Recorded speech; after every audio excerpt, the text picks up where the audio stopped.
Good evening. You are, if you're hearing my voice, currently on LSD. Not the mind-altering substance that might make you decide to eat a cheesecake off of a floor or jump out of a good friend's window, but you are on the channel, The Lonely Screen Delicatessen. With me, as always, is my co-host, my partner in digital crime. I don't know if that's literal or not, but it's the Pinoy Boy Toy, Mike Novenzello. Hello. Any accusations of me in any digital internet crimes are falsehoods and lies. That's all. Just like an Asian. Tonight, with us as our guest is one of my dearest friends, Jojo. I'm not going to say your last name. I don't know if you want your full name disclosed, but we'll just say Jojo V, one of my dearest brothers from another mother. And he's with us tonight. And we have so much to talk about. The Chaz, since we've been together, has dissolved. We have, in essence, the second wave of corona pressure coming from our government. We have lockdowns upon lockdowns. We have mandatory masks in most major cities. Is this the first season of Fallout before the games were released? What is going to be going on? Jojo, we were just discussing how frustrating this has been for you. Please regale us with your point of view. Well, it's just a real fucking, first of all, thank you guys for having me on. Love you, bro. Yeah, no problem. I love you too, brother, and I appreciate it. And I can't wait till I'm in FLA in August, my man. Woo. for sure, it's nice to do a podcast again. I definitely miss the Dad's House Confessions and the House of the Savage. Those were good times. Those were, every now and then I go back and look at one of those, and I fucking it makes me smile my face hard, man. It makes me put my face smiling. Yeah, we crack up. We watch them from time to time too, brother. With everything, with how it is, like, for 15 years, I've been, when I first started learning about, like, fucking the shadow government and the Federal Reserve and the IRS, the House of Windsor, the presidents all being related except for, like, 2 or 3 of them by blood. I tried for, like, a while. Like, I used to go out in the street and fucking hand out DVDs and shit, hand out pamphlets. I was letting people know about a cashless society 10 years ago, and people thought I was fucking nuts. And, after a while, you get into fucking life, and, it's kind of like fucking sleepwalkers, right? You're not supposed to wake up a sleepwalker because they'll fucking flip out and fucking you might do more damage than good by waking them up. Right. And I kind of learned that it's not my place to wake people up to anything, but, like, I have my opinion, and I've given up on anybody fucking, like, trying to convert anybody. My favorite thing to do now is to kind of, like, roll with the punch. And, like, if someone's, like, fucking, like, I had protesters jump in front of my car at an intersection. Yeah, in Boynton Beach, they jumped on my car because I was a white dude in a fucking Cadillac. Oh, no. And these people jumped on my car, so instead of fucking saying what I wanted to say... When did guineas become white? When did that happen? Always. Listen, See, let me tell you what they tell real me in my into neighborhood. loons. Let me tell you what they tell me in my neighborhood. Let me tell you something before Black not, people have been imitating Italians for 100 years. That's all I'm going to say about that. Listen. Go ahead. What everybody tells me in my neighborhood, they're like, listen, man, I don't care if you're Asian, Spanish, like Swahili or whatever. If you ain't black, you're white. And I was like, all right. That's so a you very know. American, Black American viewpoint. Yes, exactly. Just so you know, that's why he got jumped on. Ignorant, dumb motherfuckers see race, and people who actually understand what's going on know it's a class war. Yeah, that's why I have one friend in my neighborhood. That's really all it is. So back to the protesters. What I wanted to say was fucking, George Floyd was a fucking criminal. What are you fucking people doing? Freemason. There's so many better things you could be doing for your community, like feeding the poor, helping people out, doing something really meaningful, because none of you have been fucking coming out of your house for all the fucking homeless and fucking panhandlers that we have throughout Palm Beach County. But you can come outside and stand in the fucking heat for this and fucking slam on my fucking car. But what I did was I just fucking said I can't breathe and gave a big thumbs up, and they all started fucking cheering, and I got my ass to Yeah, just do what you need to do. Exactly. Well, see, isn't it sad that the situation becomes so polarized that we have to go? Because, like, by all accounts, right? If George Floyd is a criminal, I'm a criminal. I've done shady business in my day. You haven't pointed a gun at a pregnant woman's stomach and then robbed her. No, never done that, but I've done some unsavory things that I wouldn't admit to on camera. I'll put it that way, okay? And I don't want to die that way. The thing that I have a problem with that this becomes a racial issue, it doesn't show the egregiousness of the lack of training of the police, and it takes away from the fact that this fucking situation looks like a goddamn personally motivated hit. From the footage I watched over and over again, let me tell you, like I said, I've done some unsavory shit in my fucking day. And that looked like, to me, the two cops that pulled him aside before Chauvin pulled up, that worked with him aside and said, hey, we got so-and-so over here. We got your buddy. We got so-and-so. Now, the rumors are that they moonlit. It was, The rumors are that they moonlit at a nightclub together. No, it wasn't rumors. They did work together. So, and that was proven. For right? like 5 years. And the rumors are that they had altercations. Now, in nightclubs, what kind of altercations take place? Like, you fucked this girl. I've been fucking around in nightclubs. I've been bouncing. You fucked this girl. In clubs. You didn't give me enough drugs. Yeah. And like, what happens if you're a cop and you're involved in that shit and somebody drops dime? A lot of shit happens. Yeah. And you go to jail fucking for that? Man, that shit was a motherfucking hit. And that cop pushing people off the scene and people being like, hey, you're literally like kneeling on this motherfucker's neck. That's what bothers me so much about the divisiveness in this. Yeah. It's a hit. It's a goddamn classic Mobland hit. But Andrew, you gotta. I would take it a step farther, right? Mm-hmm. The drug thing with the nightclub, that's small potatoes. Hill Dog was going in to fucking get subpoenaed for all the pedophile shit and all those fucking emails. Well, I think it was a hit to. I told him about that. Yeah. All of that shit, that the fucking George Floyd was to cover up the fact. Dude, have you seen all the ankle bracelets and fucking shit with the fucking celebrities that are self-quarantining themselves? Yeah, we were talking about this before you got on the call. Dude, so fucking... Tom Hanks, Oprah. Something really terrifying is going on where the pedophile fucking child trafficking network is about to get busted in a big way, and Hillary's part of it, Obama, the Podestas... Fucking the spirit cooking bitch, fucking Mariana Trench or whatever her fucking name is. Chester Bennington's dad is Joe Podesta. Right. And well, that's what I heard. That supposedly Bennington was doing some stuff anti this or whatever, and he got iced.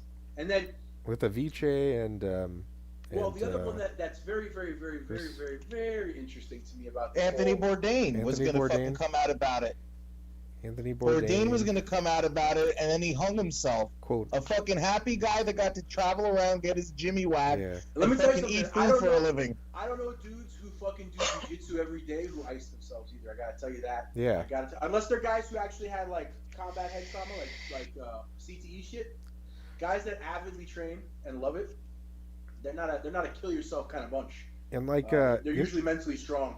You know what's real weird? Remember when Anthony Bourdain passed, was that his girlfriend or yes, she was a child molester? Yes.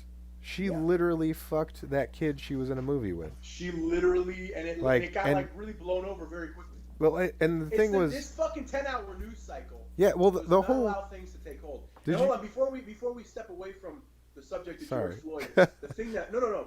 I just want to. We went from COVID to fucking kids. I know, we went really quick because it's all been so fast. Like it's that. I mean, they're related. They're related though. Has everybody seen the meme where it's like the murder wasp was just a filler episode? Yeah. Fucking like, and I got it's your filler wasp. anime. I think I got murder wasp. I showed JoJo. I had a fucking hole in my belly.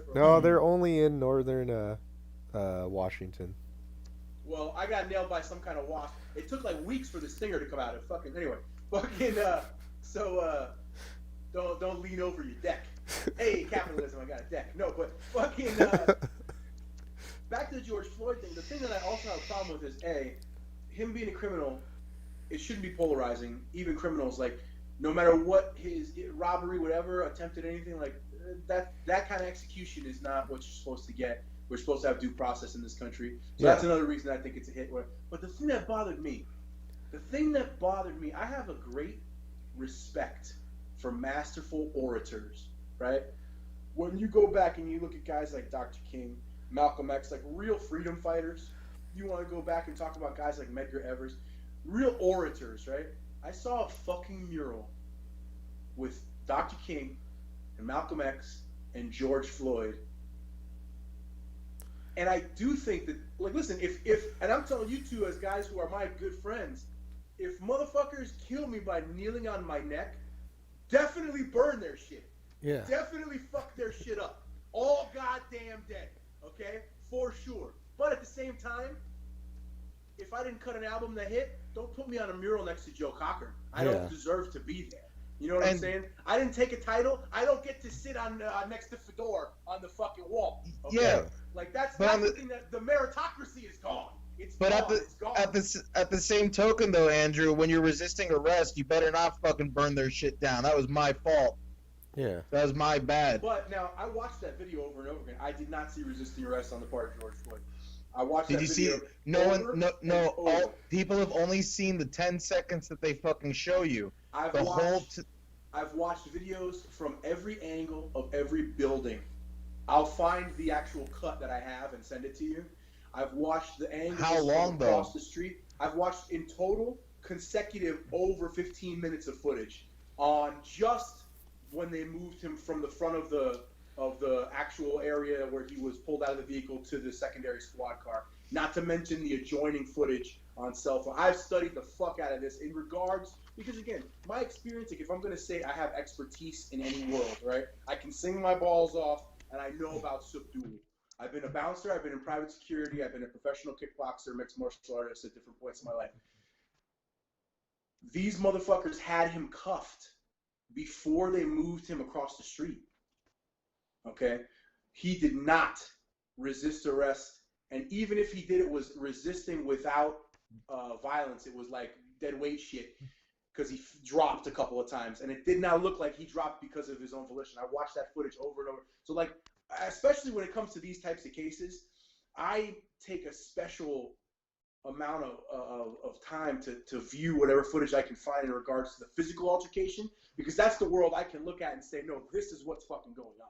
You know what I mean? I can look at it with reality, a very like keen eye. The same way, you know, somebody who knows about music or technology, so on and so forth. So Andrew, then what about the image of the beginning of the video where his hair is a little bit long and then it's shaved? Who, Floyd? Yeah. See, again, in the video that I've seen, it's consistent. It's all short hair. I don't know what.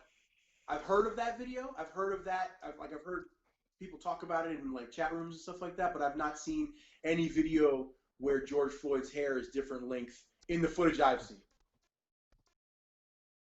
Now, I've seen a lot of other images of him throughout the time after his death, so maybe it would be easy to conflate some of the images. So what about the mugshot of the officer who supposedly killed him? The mugshot looks younger. The jawline's different.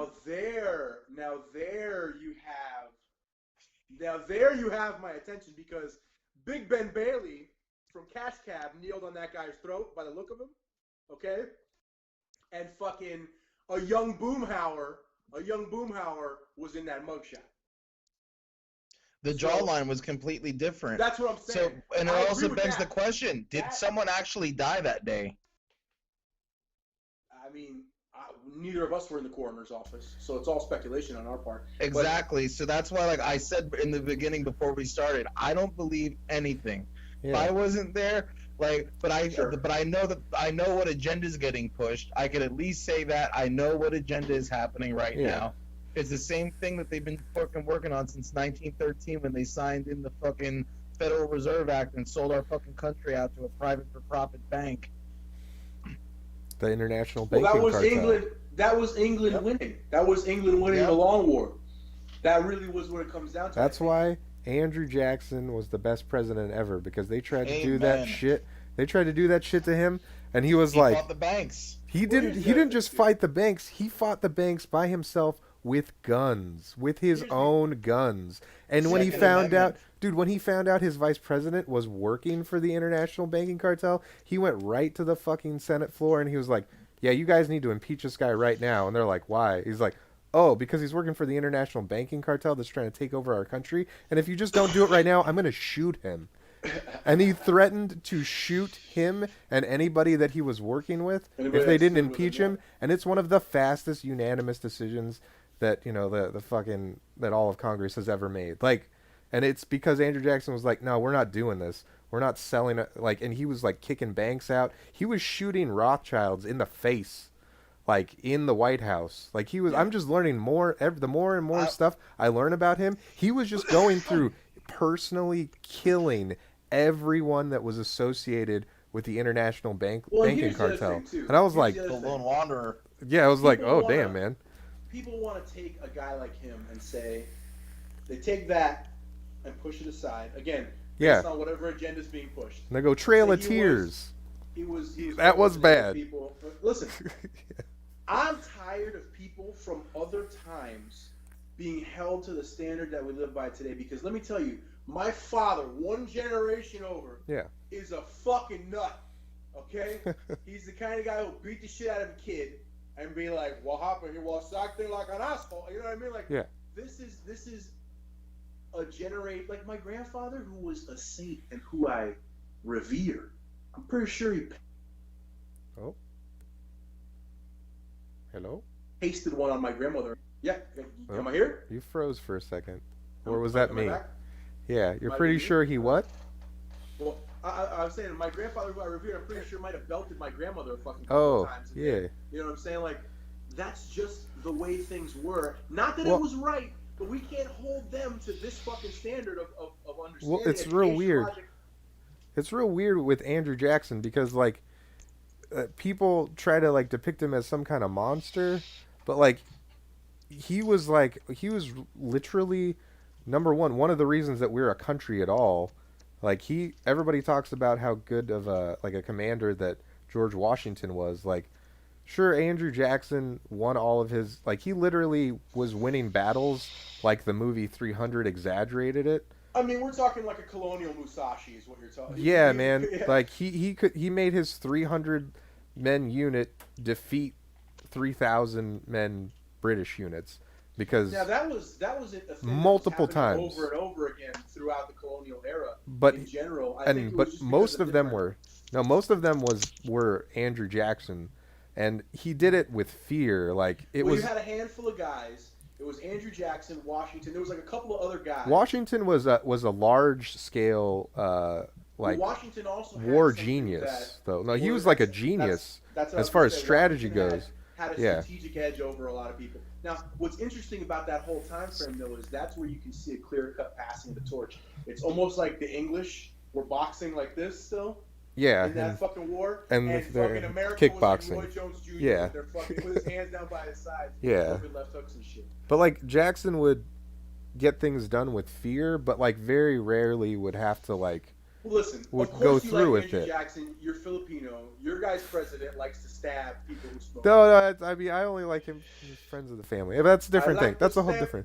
For me, my fun is to stab a drug dealer in the heart. How many have you stabbed? I don't know. Maybe 10, 15 by myself. Oh, okay. Anyway, but no, Andrew Jackson would tell his guys. He's like, listen, they're like, we want to surrender, and he's like, you can surrender. And then on the evening of the surrender, I'm going to go into every one of your tents and slit your throats. Or you can go out and win. It's like either way you're going to die. So you might as well go out like a man. And like I think his unit is famous for like not losing that many guys cuz they're like I have to he would tell them stuff like so there's 300 of us and there's 3,000 of them. All you got to do is kill 10 of them and then you can stop. And like he would like math them. He'd be like just kill 10. Just kill 10. Each one of you goes out there. You've done your part, I think was a quote. Exactly, right? That's what I'm saying. Like he would like break it down. I don't know the number, but it was a much higher number than 10. Yeah, it was a much higher number than 10. I remember reading a quote. Yeah, it was a much higher number than 10. But like as an example, like and then when he became president, if you kill a score of men, you've done your part. Yeah, then you can like go back and sit down and like when you show me their ears and shit like that. Like it was a whole big speech. He like they like the British would run away from them because they would start seeing them not just kill the guys but then have to take proof that they killed the guy. How disgusting are we? How sad are we? And how far removed from those fucking wild fucking savages? But in the same breath, he murdered a guy for calling his wife a whore. Like he was like super chivalrous. Huh? That's not reasonable. No, I mean, no, that's what I'm saying. Like a guy that I don't know, like a modern guy that's kind of like a wife beater type of guy, you know? When you say that we can't hold him to the same standards, like Billy. a modern guy that would like, yes, You mean like an Alabama man? yeah, like a modern guy that would like beat his wife. If you called his wife a whore, I don't think he'd be so quick to murder you. You know, Depends. like Most people truly are cowards. yeah, that's Most what I'm people saying. look for a door, no And matter literally, what. and the guy that he challenged at the time, so he was already done being president, and and he was like in his 60s, which in the 1800s you might as well be 100, Sure. right? And he challenged the best marksman in the world. Which was the president who died from a cold? Shit, I know his name. It's a Like three what- name. what He's had a contrast? three name. Yeah. But he died in office before Andrew Jackson died of lead poisoning because he had a And then question mark number of duels in his life that yeah, he had won. And had a bunch of fucking Lead, a bunch just of musket balls in his all fucking guts. all in his Yeah. all on the right character. side. Yeah. But So let's hold on. but he let's challenged move the best marksman in the world and beat him in his 60s in the from, it's like 1800s. anything else, right? There's It's some crazy. guys that like in the fight game that should have lost to certain guys, and they just like storm the gates. You know what I Yeah. mean? But So let's go from political figures of a bygone era to current Yes. political figures who are sparking a lot of intrigue. Let's talk about what's the organization he's in charge of? The WHO. Fucking. Let's talk Fauci about that and- squeak of a guinea, that sauce monkey, and I like to be able to use the racial terms of my own people. I will always use spick guinea, sauce monkey, dago, fucking wop for both. Wait without papers. Oh, I'm offended. Fucking- Ah. Now, fucking Fauci, Jojo, we were just talking about Fauci before we went live. Talk to me about how you feel about our fucking our ethnic brethren. His father should have pulled out. yeah. Where she Agreed. dropped the load in the fish tank. Or what? So basically, I look at it like this: like, I'm really fucking sad that people did so poorly at math in high school, and Yes. can't just like fucking take the world's population versus the amount of cases and then Be do a careful percentage. because if you keep talking, you're gonna just see Novolozzo's dick come on screen. That's what you're saying right now. So Yes. at my current place of employment, everyone started freaking out about COVID, and I just started doing math. Yes. And I showed them, I'm like, we shouldn't shut down this, or they shouldn't do this because, well, if this is a Math. pandemic, then fucking like The we common should probably cold. take alcohol off the shelves because fucking 3 million people a year die from fucking booze related shit. Yeah. Right. And we should take the fucking cheeseburger, Yeah. fucking people should, like, yes, if fucking, so if our population is about 350 million people and fucking like 20 million people died in a week, I can understand. Yes. Yeah. That's fucking terrifying. But for all of the economic damage, for all of the families that are having to move in with their folks, kids included, my company fucking got rid of over 120 fucking good people that worked really hard that didn't do anything wrong, and all because of some bullshit. All because the fucking New World Order is terrified that Trump is going to fucking completely out them for their pedophilia, for fucking stealing That's what our he's fucking doing. and printing fiat currency through the fucking Federal Reserve System, and Trump pulling out of the fucking UN, World Health Organization. Yep. He's had enough. He's had enough, and fucking, it's kind of like fucking. It really makes you fucking realize that fucking life has to be. There has to be a God, because the sense of humor is insane. Because our hero's a fucking shyster fucking businessman from New York. Gordon Gekko. Dollars of daddy's money to play with and has kept it floating all these years, right? It's like we got the worst possible hero who's doing fucking a decent job despite all of his fucking personality tics that are just absolutely atrocious. Yeah. But my whole thing, is COVID is a fucking scam. It's the final step of fucking mind control. It's to see how far we'll give up our rights in the pursuit of safety. I told you that, Andrew. It's a test. Yeah, It's we talked about fucking that. disgusting. And the thing is this: if you're wearing a mask and you choose to do that, then you're protected, right? So why the fuck do I have to wear a mask? You wear Yeah. a mask. you're fine, right? You're wearing a mask. And the masks say on the box they don't protect from COVID. And honestly, when you look at COVID deaths month to month versus the regular influenza is actually killing more people right now. But you don't hear that. It's only the narrative that fits the New World Order. And the fucking sad thing is, like, Fox News gives you the right-wing spin on it, but it's still feeding you the same horse shit. But they give it a little bit different to appease that audience. Yeah, they spoon it with a different delivery system. It's not like it's jelly. And then they give you Alex Jones, and Alex Jones is amazing because what they've done is they've discredited him, and he's a fucking sleeper cell for them. And what he does is he gives you 60% of the truth, so you start telling your friends all this truth. But then he sticks a bunch of marbles up. Who do you hear that from? Alex Jones. You're a fucking lunatic, and I'll never listen to another thing you have to say about politics or anything again. So they do that to trap people. So to me, like, fucking representative government doesn't work because they're like fucking, like, who can represent me? I'm a fucking human being with complex thoughts on a lot of different fucking things. And to me, when you have that many people in one place, a republic is probably the best thing to stick with, where the rights of one person can't be trampled on by 99% who fucking have a stick up their ass. Basically, if you're not breaking the 10 Commandments or fucking defrauding people and shit like that, you're free to do what you like. And that's the kind of fucking world I'd like to live in. And any fucking person who's running for president or whatever that represents that, that's all fine and good. But I still don't trust you because you're not me. Yeah. And that's the real thing is, like, fucking, if I wouldn't trust a fucking politician to give me a car ride to Publix. Fucking, you think I'm going to trust you with your finger on the fucking button? Get the fuck out of here. So to me, the whole thing is so preposterous, especially for as many people in a country that's so big, and like every state onto itself is a country. Go to Louisiana and tell me fucking it has something in common with New York. Yeah, there's people in fucking buildings and shit, but otherwise... they all take American Express. That's all they got in common. Exactly, dude. So fucking, the idea of a federal government for this much fucking like Canada, there's very little people over a great expanse. Well, we've been moving further and further away from local government having their own autonomy as we go. Like, it's ridiculous. And that's what leads me to my next question that I want to ask both of you. I want each of you to give me a year by year, as concise as you can, but don't limit yourself too much. Joe, I want to start with you. What do we see 4 years if Biden wins this election? This sleepy, fucking, clearly ambient in some... I have a hot take when it's my turn. Yeah, I mean, I want it from both of you, but I want to let our guests go first.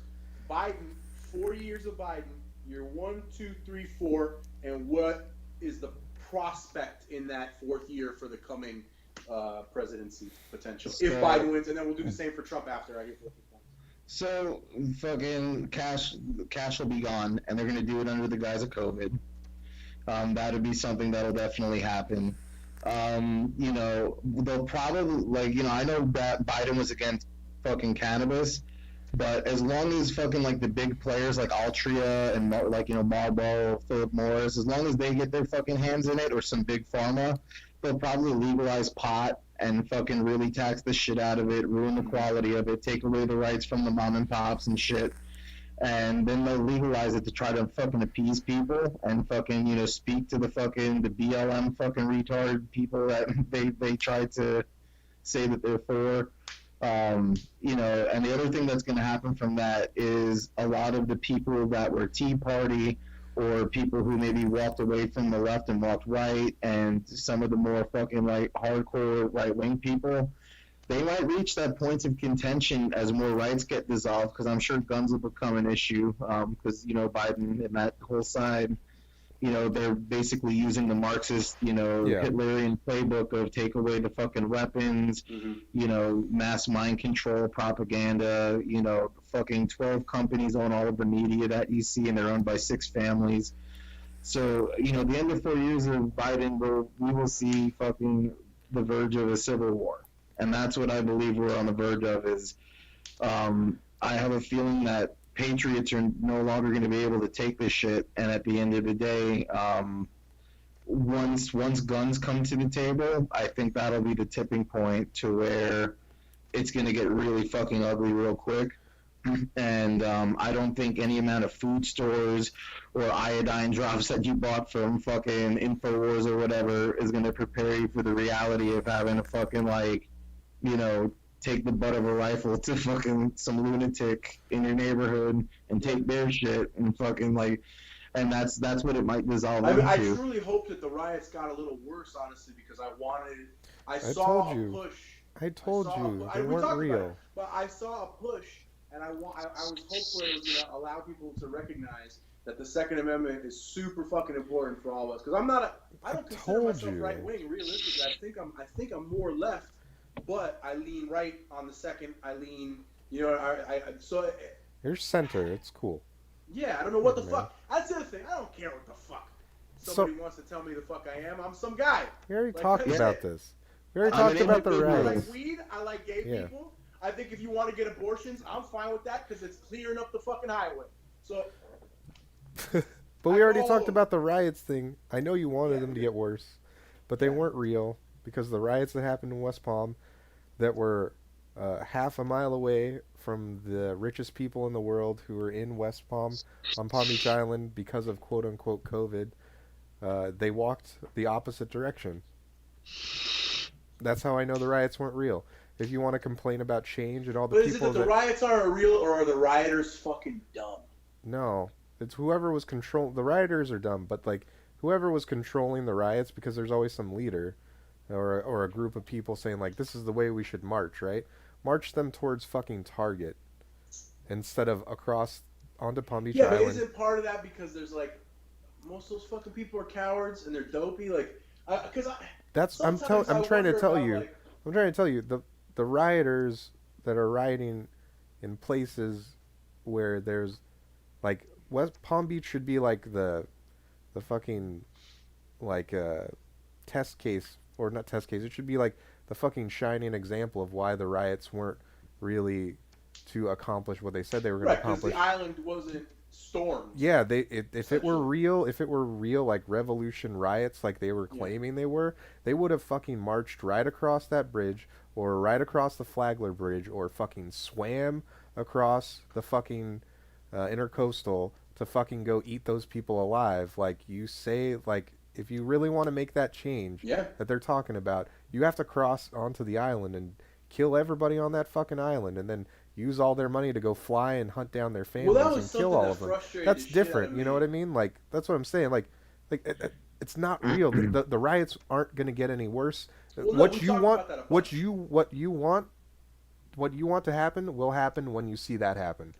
When the riots go to Palm Beach Island. When it's like that's real. Yeah, that's when you'll get what you want. A lot of people were calling these kids like LARPers, like they were like energy of LARPers. Pretty much. Yeah. You know what I mean? So that's what I'm saying too. Though, like I was so frustrated. Like Chaz was LARPing.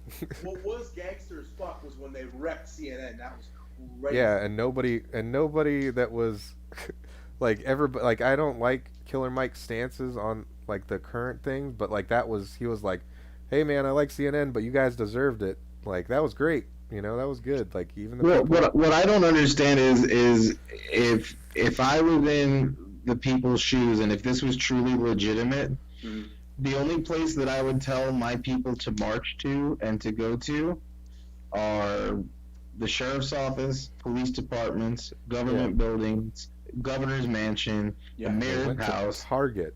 And fucking. But you want to know what? They went to Target. They're afraid they're gonna get fucking shot. They're afraid, like they're pussies, just like Andrew said. And plus they can get some free shit at Target. They all went to Target. My favorite lead was the guy with the Legos. Yeah. Like, hey, I got fucking when I pretended to give a shit about something for a few years in my life before I had to pretend when I was at a job interview that I wasn't that person fucking 5 years ago. Look, man, I grew up with two Democrats as parents, fucking New York Italians. It's kind of a fucking thing, back in the 80s and shit. I think Carter got to them all, and you know what I mean? Like, fucking. So, I think he was the last good-hearted president. Good-hearted, but dumb as fuck. Fucking the road to hell is paved with good intentions. Yeah. So, fucking, like I was the first one in my family to fucking see through that shit, and I got really into Ron Paul. He was talking some real shit.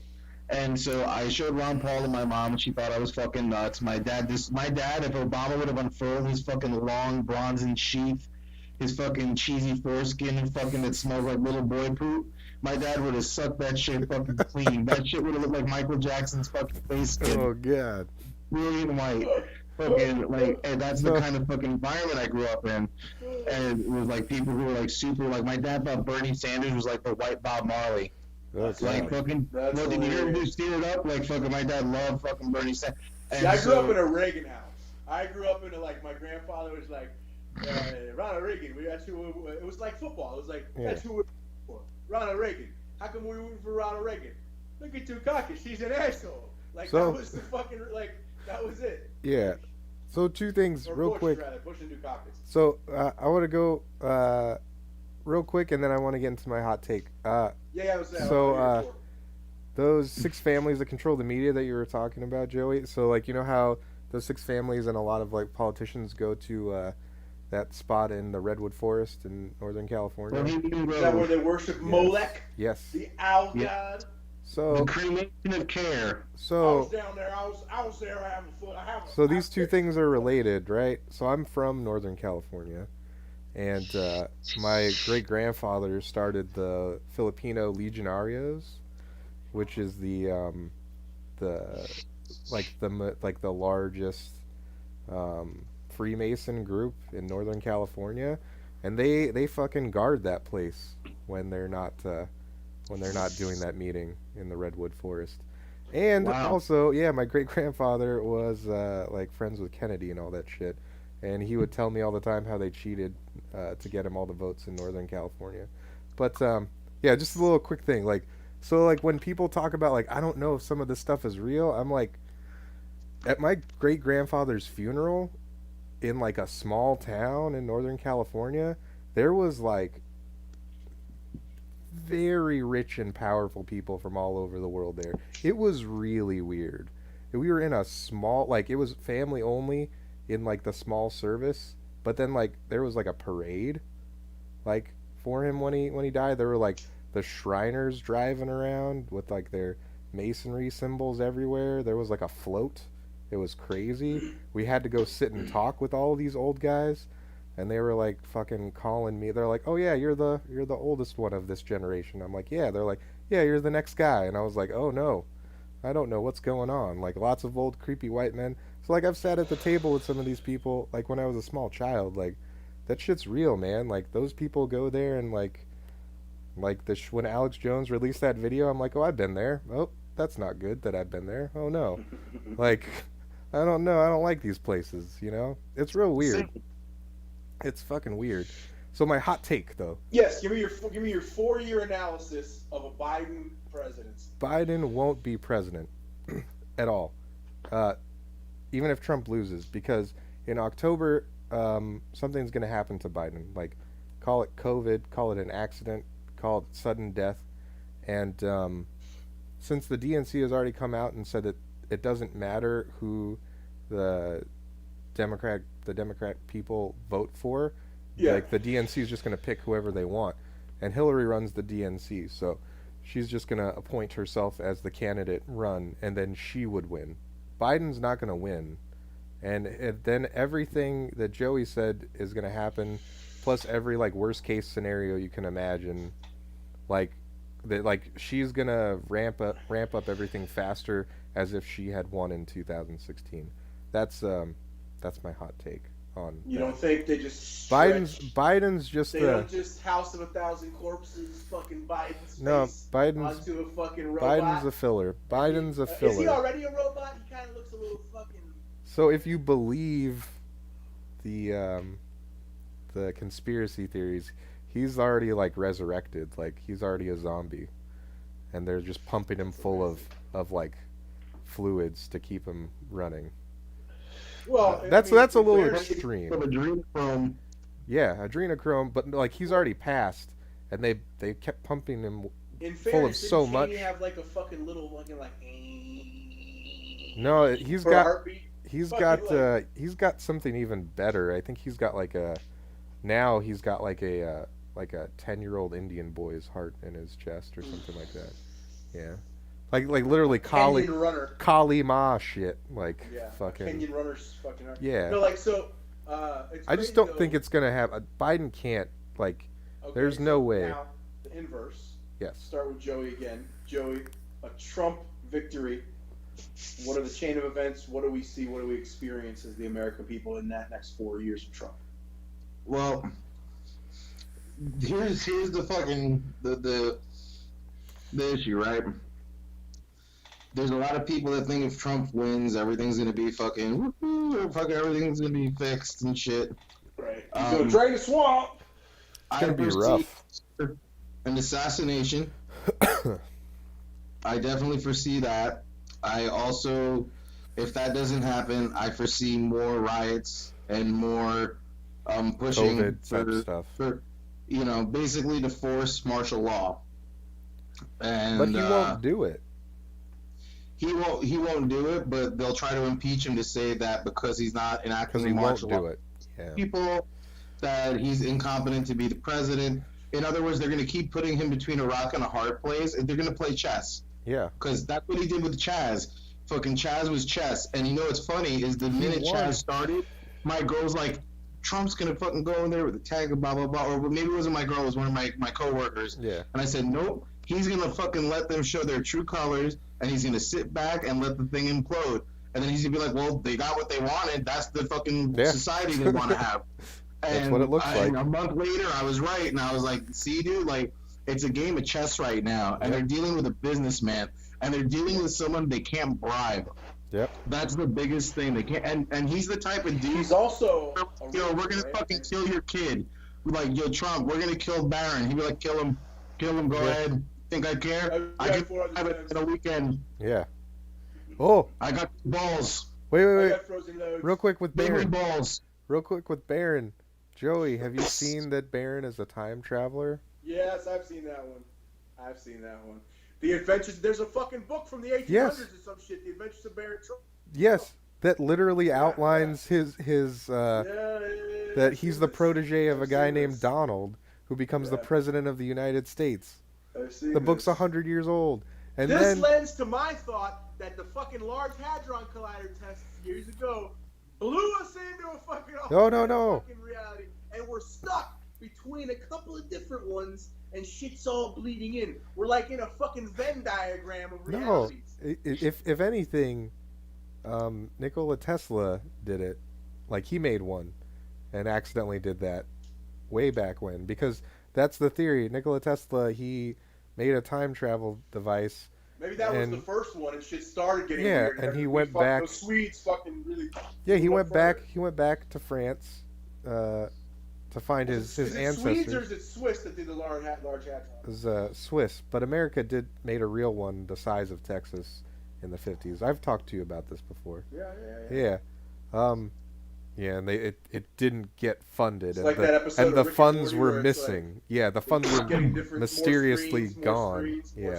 And they said it was misappropriated funds, and they lost the money for the Large Hadron Collider that's the size of Texas underground.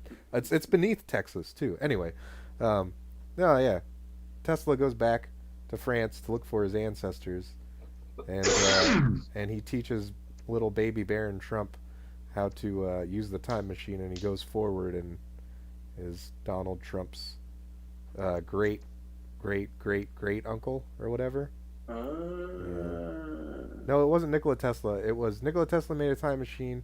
All this stuff was seized by the government, and Donald Trump's great grandfather was the foremost scientist at the time, worked for the government, and they sent him in to try and figure out everything.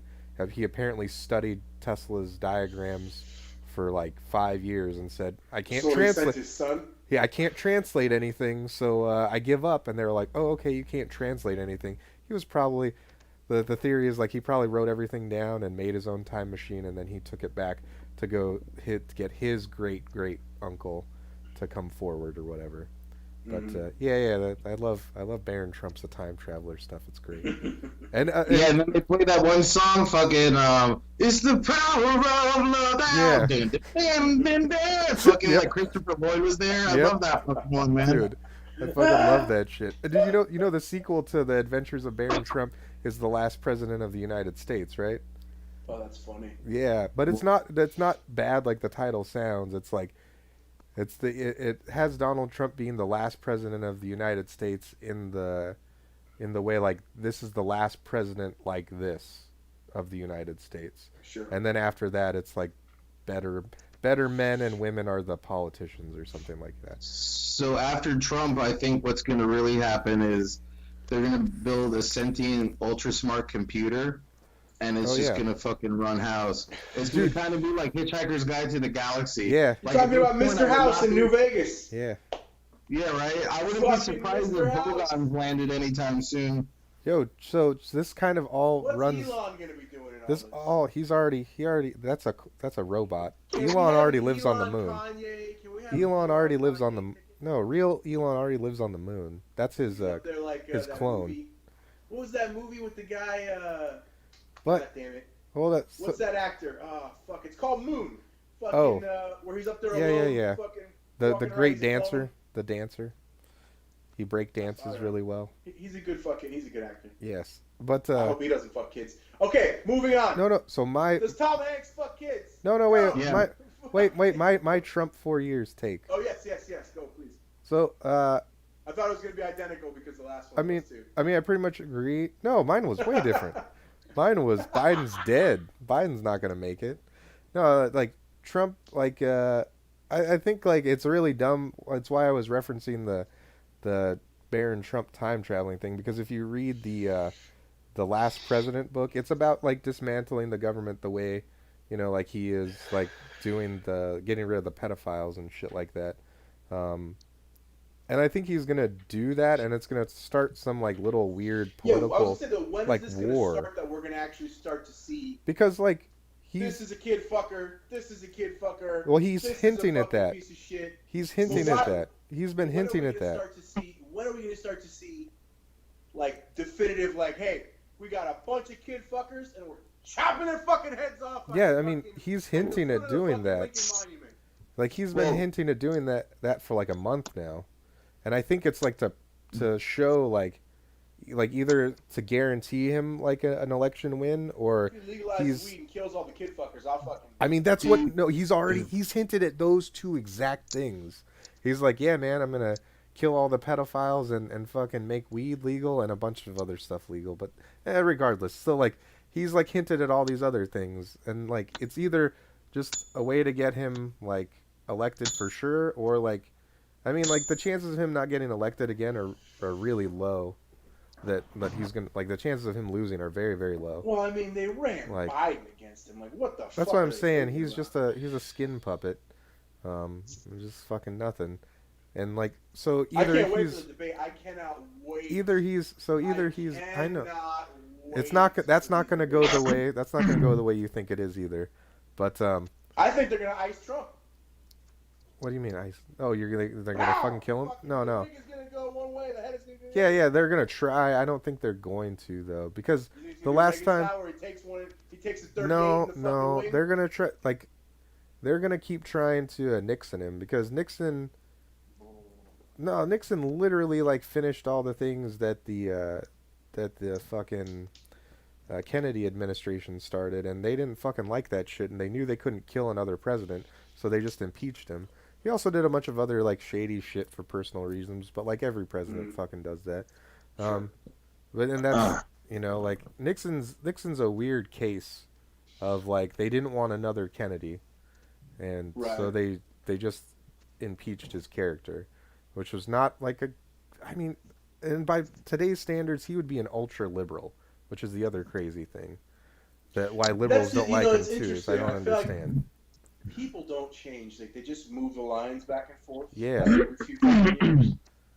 So like, Most people, I go to Publix, and there's like somebody getting plums, somebody getting some fucking corn, somebody's getting some cheese.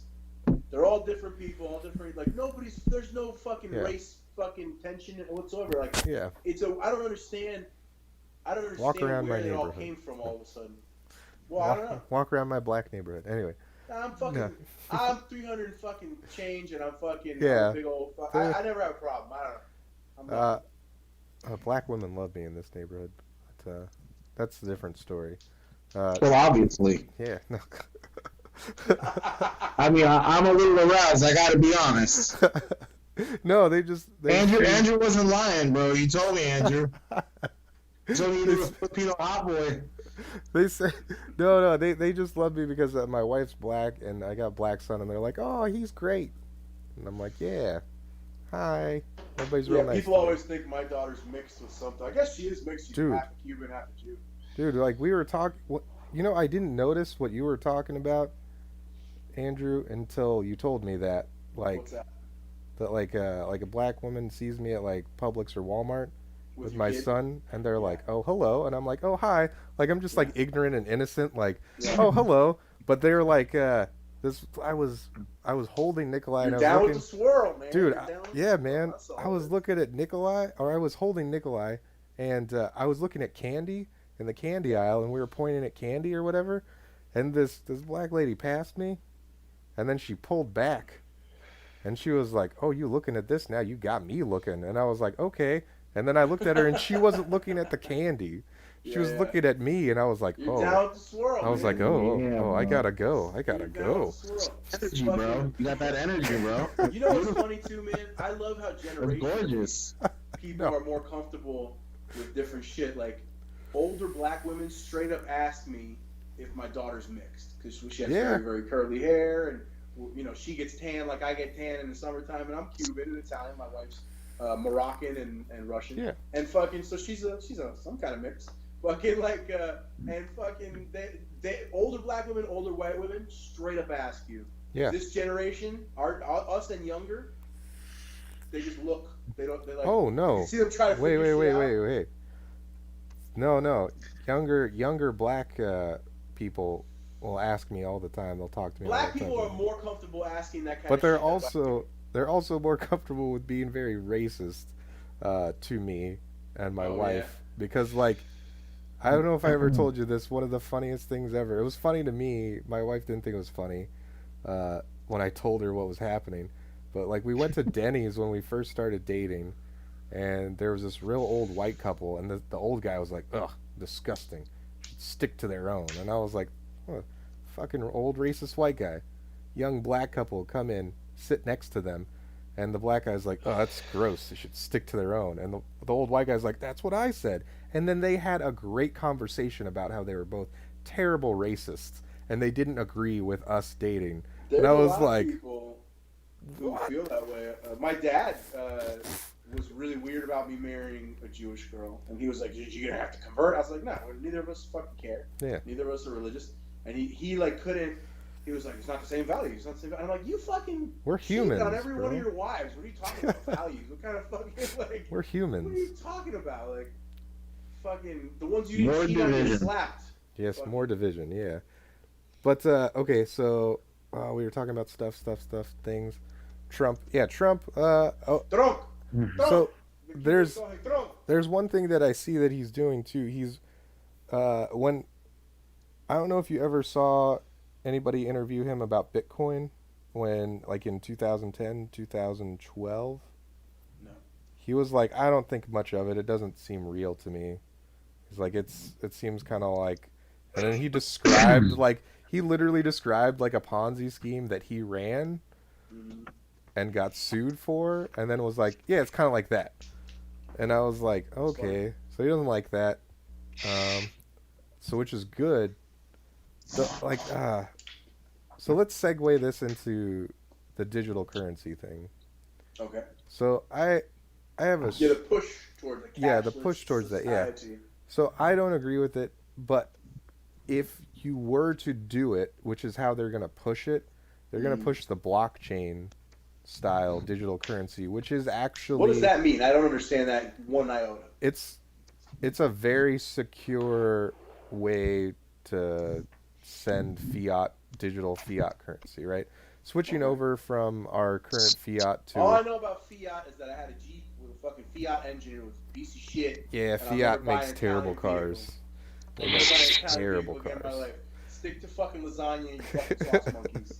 Go on, please. Sorry. That's okay. But no, like fiat is like it's the money's value is what is our trust in the money. There's no gold behind it, right? Okay. Which is what our That's the dollar is. It's the confidence system. Yes, exactly. Yeah. So which is funny that they call a con man a confidence man. Yeah. That's interesting. Yes, it's very accurate. Fuck, So that's an interesting blockchain is very, it's just a very complex version of securely transferring data, and you use that system to say that you have X amount of, digital currency. It's actually very secure right now, and my only worry is that there's two quantum computers. One of them is in MIT and the other one is in Colorado School of Mines. And these two quantum computers learn and grow and basically tell their operators the requirements they need to do specific algorithms and the processing power that they need, right? So they're only about 3 months away from being able to hack Bitcoin, blockchain, and other types of secure internet currency. And I mean, right now, those two computers are in the two best schools in the world, for technology. But all that means is in 1 year, somebody could steal it, or somebody could make that same computer, So the digital currency for a country would only be secure for so long, and it's not secure. By the time they would move to digital currency, which would probably be in a year if Hillary wins, right? Or even sooner than that. It's already not secure because of those two computers in those two schools, right? So now, and here's the other thing too. So the federal agency that regulates counterfeiting currency is the Secret Service. Those guys are smart and they're very good detectives, but if you switch over from currency that can be counterfeited that's tangible, which is much harder to do than eventually having enough money to make a quantum computer to where you can manufacture as much digital currency as you need. I mean, you would have to hire literally the guys that worked on those computers to now replace the Secret Service. And I don't see, and to get into the Secret Service, you have you go through Navy SEAL similar training, even if you're just a detective. You don't just get into the Secret Service because you're the best detective in the world, man. You got to go through intense physical training. And I don't see MIT students going through fucking Navy SEAL type training or getting a pass to be, because that stupid movie Catch Me If You Can with the kid fucker Tom Hanks. Breaks my heart. That's not very. Yeah, man, that's not very accurate. That it's some older guy chasing down people. No, everybody in the Secret Service is a fucking beast, and they nobody gets a pass. The detective that shows up for your house for currency fraud and currency investigation looks like somebody that's about to go championship rounds with fucking Jorge Masvidal, man. You're not fucking. I don't know. I've never met anybody who's in that branch of government service. That's the thing. You don't see them too. They're kind of spy-ish. Sure. They don't show up in suits. Well, the guys that are guarding the cases that they get involved in. Right. The guys that you see that are guarding the president are the elite version of them too. So Sure. I don't know how I don't see MIT kids or Colorado School of Mine kids. I went to school with the kids in Colorado School of Mines. I got kicked out of there after one semester for selling drugs to them. They're not I didn't see anybody that was Secret Service material. Nobody. That kind of thing. Yeah. Sure. They all had more inhalers than I did. I was the jock at that school, and I'm a fucking nerd, man. Right. So that's my take on the digital currency, and I understand why you would want to do that because it's easier to manipulate more. Like, and there's obviously then the computers that they have at those two schools are just what we know about, and the government has like 10 years ahead of us advanced shit too. Well, the so, theory like, that resonates the most with me is the one that a lot of people are saying that in order to compete with China, we're going to have to be a society that functions a lot more like China. no, And they're pushing us towards cashless culture and turning things like vehicle ownership and going to a store or a shop into legacy activities and considering those things kind of like outdated and obsolete in order to push us towards like a more Amazon flowing. Yeah. That was another thing I was saying about COVID. I'm like, this is literally like the richest guy in the world Amazon's money. was just like, no, I want to get rid of all competition. Fucking, I'll pay all the people in the government off to where they shut down all the businesses and I'm the only person people can buy shit from. That's like wild. Amazon never closed down. Amazon never slowed down. Amazon didn't lay anybody off. Amazon hired almost double the amount of employees. They were like hiring throughout Atlanta like crazy. And they purchased all these trucks. They kept all these. You know how many they kept Mercedes alive. Tercels pulled up and delivered Amazon right to my house over the past couple months. Yeah. Dude, and their fleet's huge now. They bought like all these airlines are going out of business. That's not to mention the people that they have in their own personal vehicles fucking making. That's what I'm saying. No, that's what they're doing. Like that counts in their fleet. They're purchasing. Sure. They're purchasing planes. They're purchasing planes from airlines that are going out of business. I just cannot wait till the drone drops some shit off in my house. You don't want drone. You don't want the Amazon drone dropping I can't stuff. wait for because birds aren't real. I want the fucking Chino-American War to pop off. Bombs in Alaska. Set off the apocalypse. It's Fallout New Vegas, baby. Nah. I've been preparing for this since 2007.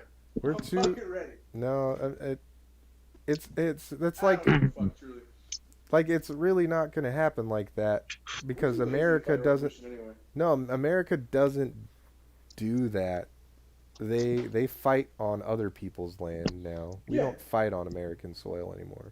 Unless somebody fucking brings that shit. No, they brought it to us in World War II and they brought it to us in 2001, but we didn't. So but we didn't. The white hot heat. Yeah, but we didn't. But we didn't say like. But they didn't like come and invade after that. We were like, who did it? Who fucking did it? And then it was like a sucker punch at a party. Yeah, but then who did it? But the only difference is nobody said like it was him or it was me. So like they sucker punch you and you just decide to hit everybody. So you just hit everybody at the party, which is fine. Like that's just how America rolls. And that's also if you believe like start beating ass. Yeah, and nobody claims it even after that. You're like, all right, that's cool. And the whole time it was you hitting yourself with like a bat because you went like that by accident. Sure. Yeah, that's literally how America works. Once again, that's if you believe all the actual things. Because who knows? Like I remember being taught in history books that everybody knew about that Pearl Harbor was going to happen with plenty of time to move the entire fleet, and they didn't. And they just didn't. And they let it happen. So who knows what we're going to find out in 2050. Or 2060 or whatever about 9/11, whatever. Like, that's just how America works, man. We don't fight here. And during World War II, the Emperor of Japan, gave, an amazing statement, which is true, regardless if they take away our guns or not, because not everybody's going to give up their guns. You can't invade America because there's a gun waiting behind every blade door. Of grass. Every blade of grass, every door, every step. Man, that's why nobody invades America. And that's the other thing too. It's every country has been invaded. China gets invaded, Russia gets invaded. In our lifetime, these are things that have happened. It didn't go well for them, but people lost their lives that were just on a farm, and all of a sudden a tank from a little shitty. Did you hear recently there's been country tensions escalating between India and China? Tensions escalate between India and everybody for the dumbest reasons all the time. Well, supposedly there's this rural area that was previously Oh, the border. yeah, up by the border that previously wasn't being utilized heavily by anybody in India. And now that India has been growing, I guess, as far as infrastructure-wise, there have been some efforts to push up. And when they got there, there's Chinese shit built there, and they're basically like, "Hey guys, you fucking cross the line, literally like past the fucking." Yeah. And China's just like, Yeah, but we're China. What do you want me to do? You know what I mean? This is we built it. Here it is. Yeah. And so there was recently like some situation where some shit went down, and there was a bunch of people that got bludgeoned to death.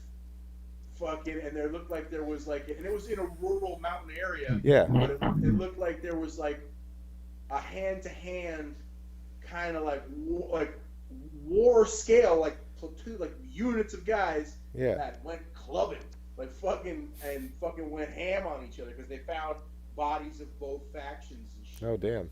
Because they were high enough too, where it's like you can't get them out of there, so they had to do all the fucking, you know what I mean? So yeah, it was a lot of bludgeonings to death. Well, that's crazy. Pretty wild, yeah. Yeah. And that's supposedly, that particular parcel now is supposedly an escalating tension between the two places. Yeah. And that India could become an ally of ours or some shit over that issue. Yeah.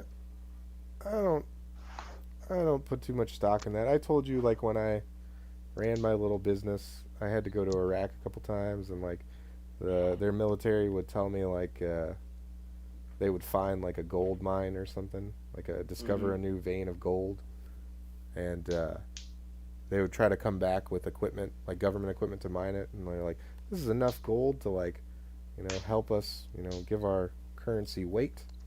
And they would come back and China would already be there mining, like fucking just blowing the shit out of the side of the mountain, just grabbing all the fucking gold and shit. And then they'd come to America and be like, hey man, you guys are like protecting us, what's up? China's taking all the shit. And they're like, go back and see what happens. And then the next day they go back and now it's America and China just fucking stealing all their gold and shit, right? And they go, the Americans are like, hey, what happened? They're like, I thought you were our friends. And they're like, we are your friends. Now go back home and don't tell anybody about this shit.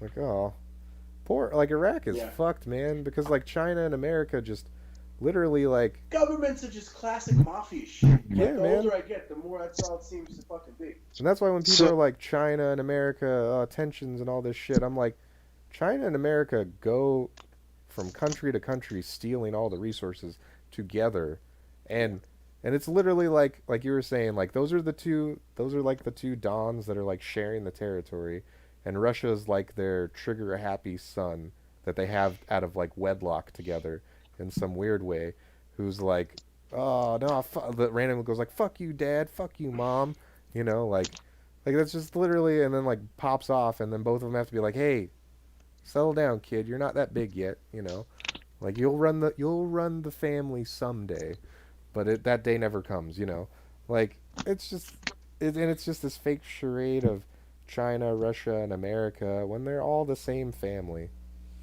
just stealing from all the little guys. Like you said, it's like a mob fucking scenario. That's what our governments seem like to me, like the mafia. And there's only you were gonna say something, Joe? Yeah, I was gonna say, like, you know,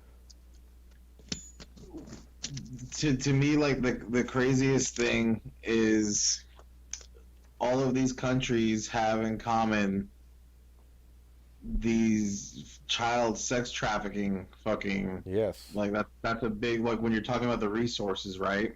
Mm-hmm. Are you guys familiar with Thelema? No. So there's a person that Andrew and I both know. I'll refer to him as the Warlock. Oh Jesus.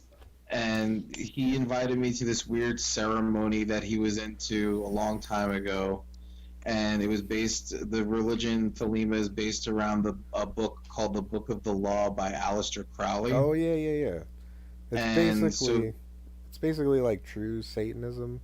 It's Luciferianism, yeah. And so one of the quotes in the Book of the Law goes into detail about the destruction of the West and how it would be done by destroying the nuclear family unit and making women disobedient to their husbands and making women into whores by glorifying vanity. And one of the most interesting quotes in it is, "Let my servants be few in secret; they shall rule the many and the known." And one of the things that I think with Tom Hanks and all of these people in power, like Barack Obama, the Clintons and stuff, there's a certain type of person who's a sociopath to where power and money and status is worth more to them than anything. So if you're at the tip top, let my servants be few in secret; they shall rule the many and the known. So the many and the known. So have you guys ever heard of the Black Pope? Yes. His name is Father Arturo Sosa. He's the Superior General of the Society of the Jesuits. Yes. So you don't really hear that name, but he actually trained Fauci and Bill Gates. They're both Jesuits. So a really interesting thing, right? So going back to the book of the law, let my servants be few in secret, and they shall rule the many and the known. So if you're at the tip top, and you know Aleister Crowley wrote this insane book, right? And you need people to play ball with your global cabal scheme, what would be better than getting them to believe in this fucking crazy religion, getting them to go to Bohemian Grove to participate in the cremation of care ceremony, fuck children and tell them it gives them secret magical powers and fake seances and shit to make these retards think they're getting powers. And what ends up happening is, as soon as people want to talk, they get a talk and they go, look, you can talk, but I have a videotape of you fucking a 5-year-old. Yeah. And you fucking worshiping a fucking dead body of a fucking little girl that we killed together at some fucking party at Epstein's Island. So if you want to go and talk, we'll tarnish your legacy, your family's legacy. And, or since you've said that you would talk, we just let us kill you. Yeah. Just let us fucking get it over with and let it be done. And that's what I think happened to Anthony Bourdain and a lot of these other people, is they got wise to this shit or were involved in it and then wanted to talk. They couldn't do it anymore. And that's what happens. And if you notice, all of these celebrities get a black eye. Who's punching fucking all of these celebrities in the fucking eye? And even the Pope had a black eye. Yeah. Our current Pope. And he said he fell in the Pope mobile.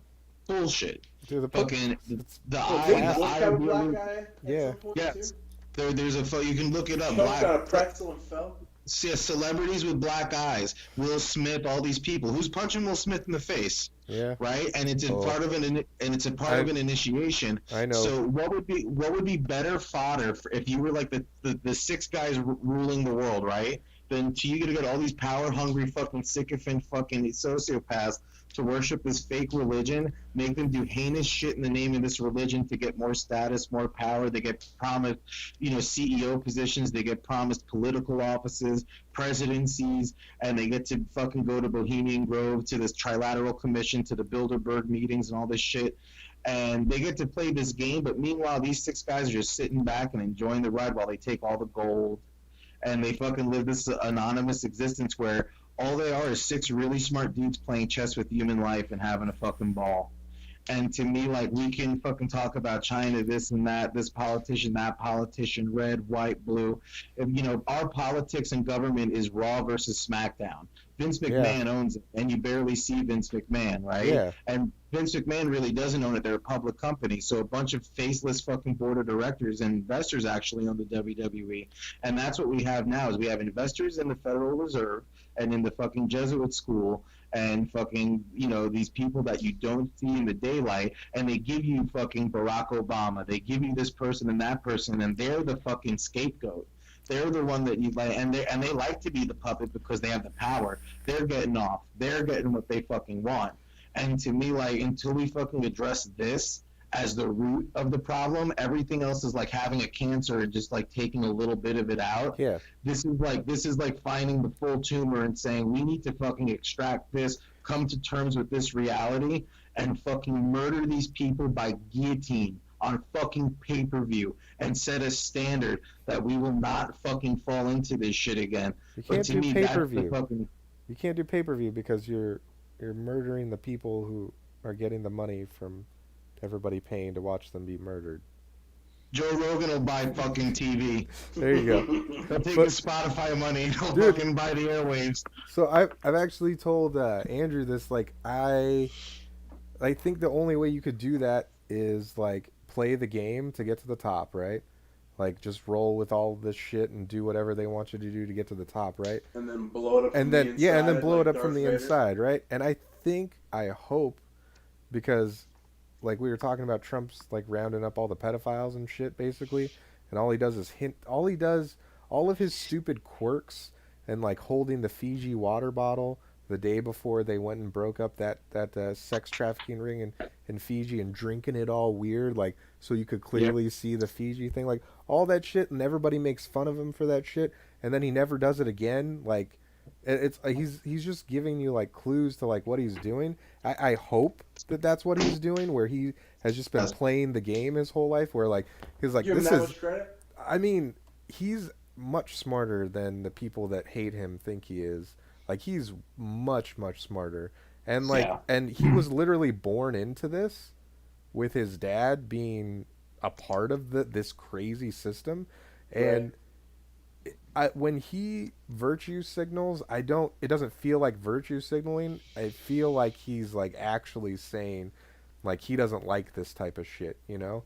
And I feel like maybe that's just who he is, and he's been growing up having to see like all this shit, you know, and just been like maybe, and hopefully he's just been disgusted by it, and has known that the only thing you can do is make this plan in your head and never speak of it to anybody, and just go to the top in the weirdest way, and then get there and just, like you said, just blow it all up from there, like no matter what. Because one thing I find really interesting is like he is like, here's the group of people, of celebrities and famous people and rich people that are associated with this in this bubble, and he's like right here. He's not in the bubble, he's touching the bubble, you know? Like, so I don't, because like if you look at like the manifest of all the people that went to Epstein's Island, sadly enough his daughter and son-in-law went there almost as much as Bill Clinton, and so did his brother and sister-in-law. However, the only log that he has is taking it from the Lolita Express from Palm Beach Island to New York, and he's listed as a vendor for the island, which doesn't make him any better, but still, like, he's like in it, like I said. Man. Yeah, like he's in it, but he's not doing it, you know, which still gets him the trust of the people. It's like, well, if you don't want to fuck kids, let us use your hotel. And he's like, if this is what I need to do to kill them eventually, all right. You know, like, unfortunately, like, I think that's pretty wishful. I know it's wishful, but like the things that I said, it's more likely that it's all collaborative, and it's well, just I mean, them all fucking each other over. The whole thing is, the things that I have said need to happen for that wishful thinking to be true are happening more and more every day. Like, he keeps, I want to be proven right, and he keeps giving me reasons to prove that theory right. Like, and it's not just like, and it went from like every, like, once a month or so to now, like this year, he's literally ramped it up to almost every day now. He's giving hints that he's like, yeah, that's what I'm doing. And I'm like, all right, like, I'm in if that's what you want to do, man. If you want to be that guy, like, they're going to kill you somehow, like, after he does it, if he can do it at all.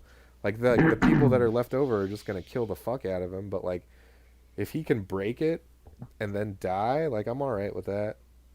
Yeah, man. Bottom line, there's more.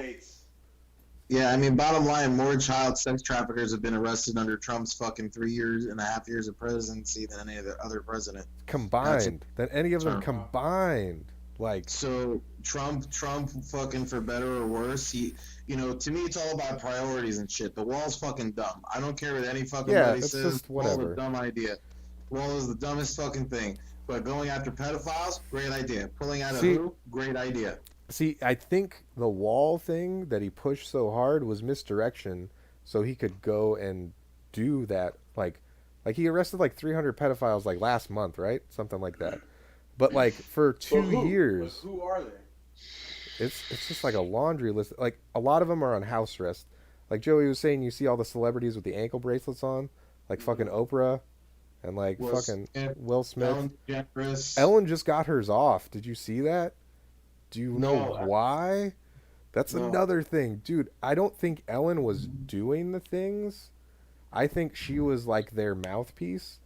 and like it was like you'll be famous as long as you keep quiet and you promote the people that we tell you to promote, because she tweeted something and then she had a black eye and she stopped talking about it, where she's like, I can't be silent on all the things that I know and all the children that are being hurt around the world or whatever. And then, like you said, Joey, she had a black eye and now she's just back to business as usual, but her ankle bracelet's gone. I think she rolled a little bit and she might mysteriously catch COVID because she's older, right? She's like 60 or something. Yeah, man. Her ankle bracelet's gone. She talked about rolling in a tweet. She had a black eye the next day. Like, Nothing fucking will surprise me, bro. Fucking, too many actors and fucking artists have talked about being possessed by something that takes them over when they perform, or they talk about fucking selling their soul for their deal, and it's like fucking like, none of that shit surprises me, man. yeah. And I hope all of them I hope the whole shithouse crumbles. You want to tear down a monument? Fucking tear down the Hollywood sign. I saw you post that. I really like that. Yeah, I reposted that like as soon as I saw you post that. I was like, yeah. Really Did you see my comment there? I'm like, to be fair, growing up in California, we've all pissed on that sign and like knocked out those tiles. I'm pretty sure like my god cousins or whatever, like these three bad bitches just fucking like they knocked over the H sign, like the H part of the sign, because if you go there at any point in time, like a letter will just be down, and it's just the kids fucking with the sign. I mean, like, but they build it back up. But yeah, burn them down, burn them, just get rid of them, because it's all Set that shit. flame to the heels. Fuck yeah, So, man. To me, like, everything else is like, I really don't care about anything else except that getting exposed. Yeah. To me, like, everything else, jobs, this and that, children fucking getting bred to be sold into fucking that kind of perversion, Right. and fucking kids getting trafficked from Haiti and shit under the Clinton Foundation cloak. That's and stuff. horrible. Horrible. To me, like, fucking protecting kids is fucking number one, the elderly number two, and then after that, every fucking other fucking cookie can crumble how it fucking may. Like, I don't care about anything else, like, fucking, until we fucking get that shit fucking sorted out and get anybody involved in that shit out of any sort of office, out of fucking entertainment. I don't want, like, fuck all these magazines that show fucking little kids in makeup and shit, and these child pageant shows. It's fucking disgusting, man. We really need to fight for the children. Like, I don't have kids, and fucking I fucking feel bad for you guys, because fucking, like, it's gotta fucking really be terrifying. Most vulnerable feeling in the world having a kid, yeah, for sure. And like fucking like to me, like, everything else pales in comparison to the fucking, like, if it was just like isolated cases, fucking the world's a fucked up place. But when people in power are ordering $85,000 worth of hot dogs and fucking pizzas to fucking a private party and shit, fucking go fuck your mother. Like, they fucking deserve to be exposed and fucking rot in hell, dude. Yeah, man. With that. Yeah, man. Dude, like, like, not the most surprising one because was Oprah. Like, I remember, so, like, we're going to throw it way back to the beginning of this episode when you were talking about, or we weren't even live yet. I don't remember. One or the other. You were talking about, like, you would go on the street, Joey, and, like, try to wake people up and shit like that. So, like, before my great-grandfather died, he would just, like, spew crazy, what I thought was crazy shit, because he was like 92 or 93 when he died or something like that, and he would just tell me all the fucked up shit that he had seen, like working for the Kennedys, working for the fucking Masons, being the head of like the largest Freemason group in Northern California, all this shit. And as a 14-year-old, I'm like, you're fucking crazy, right? And then like over like the next couple years, as like a young adult, like the internet started being a thing more, and I started like I lived in the internet, and I started like diving deep and like figuring out like, oh wow, my great grandfather was just in all this shit, and he as like basically like on his deathbed, he was just like telling me, like confessing everything, and I'm like, oh shit, like I learned all this shit as a 14-year-old, and like, and then the people that like reveal it are like conspiracy theorists, and like it's fucking crazy to me.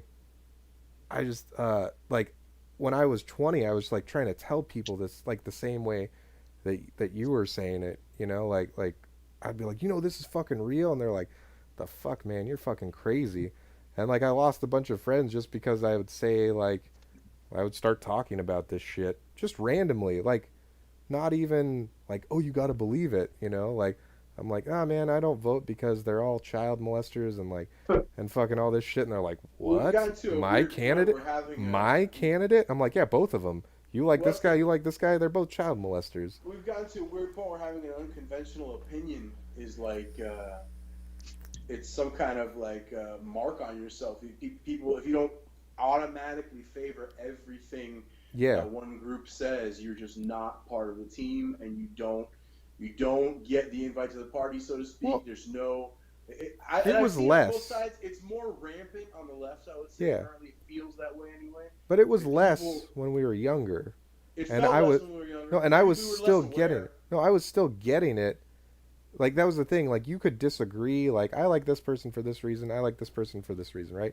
We'll just go with like the presidential race. Right? Sure. People weren't like fighting each other in the streets over politics. Right? That I can remember. Yeah, that's what I'm saying. But when I would start bringing up this shit, although my dad did slap a kid who was wearing. Yeah, you told me. Yeah, that was, I mean, that deservedly so. But that's like, yeah. Anyway, you don't wear that shit to a Cuban guy's house. Anyway, don't wear that shit in Jesus Christ. Ugh. But no, like at like 20 to 25, I was getting current level, like hyper partisan like hysteria thrown at me when I would say, I'm like the first thing I learned about was like what you always say in the Clintons selling children from Haiti. I was like, you guys know about like the Clintons and selling shit from Haiti? Like, and then like I saw Norm Macdonald like when I was like 15 talk about Bill Clinton murdered a guy like on The View, and like that was a joke or whatever. Or I wasn't 15. I was like 20. And I was like, yeah, man, like, yeah, all this, like, it was crazy, like, so much shit. And I just would tell people, like, when I was younger, like, vehemently, and then, like, when I was older, just bringing it up in conversation, and I got the same response, like, I was attacking them with nonsense, and I was a crazy person.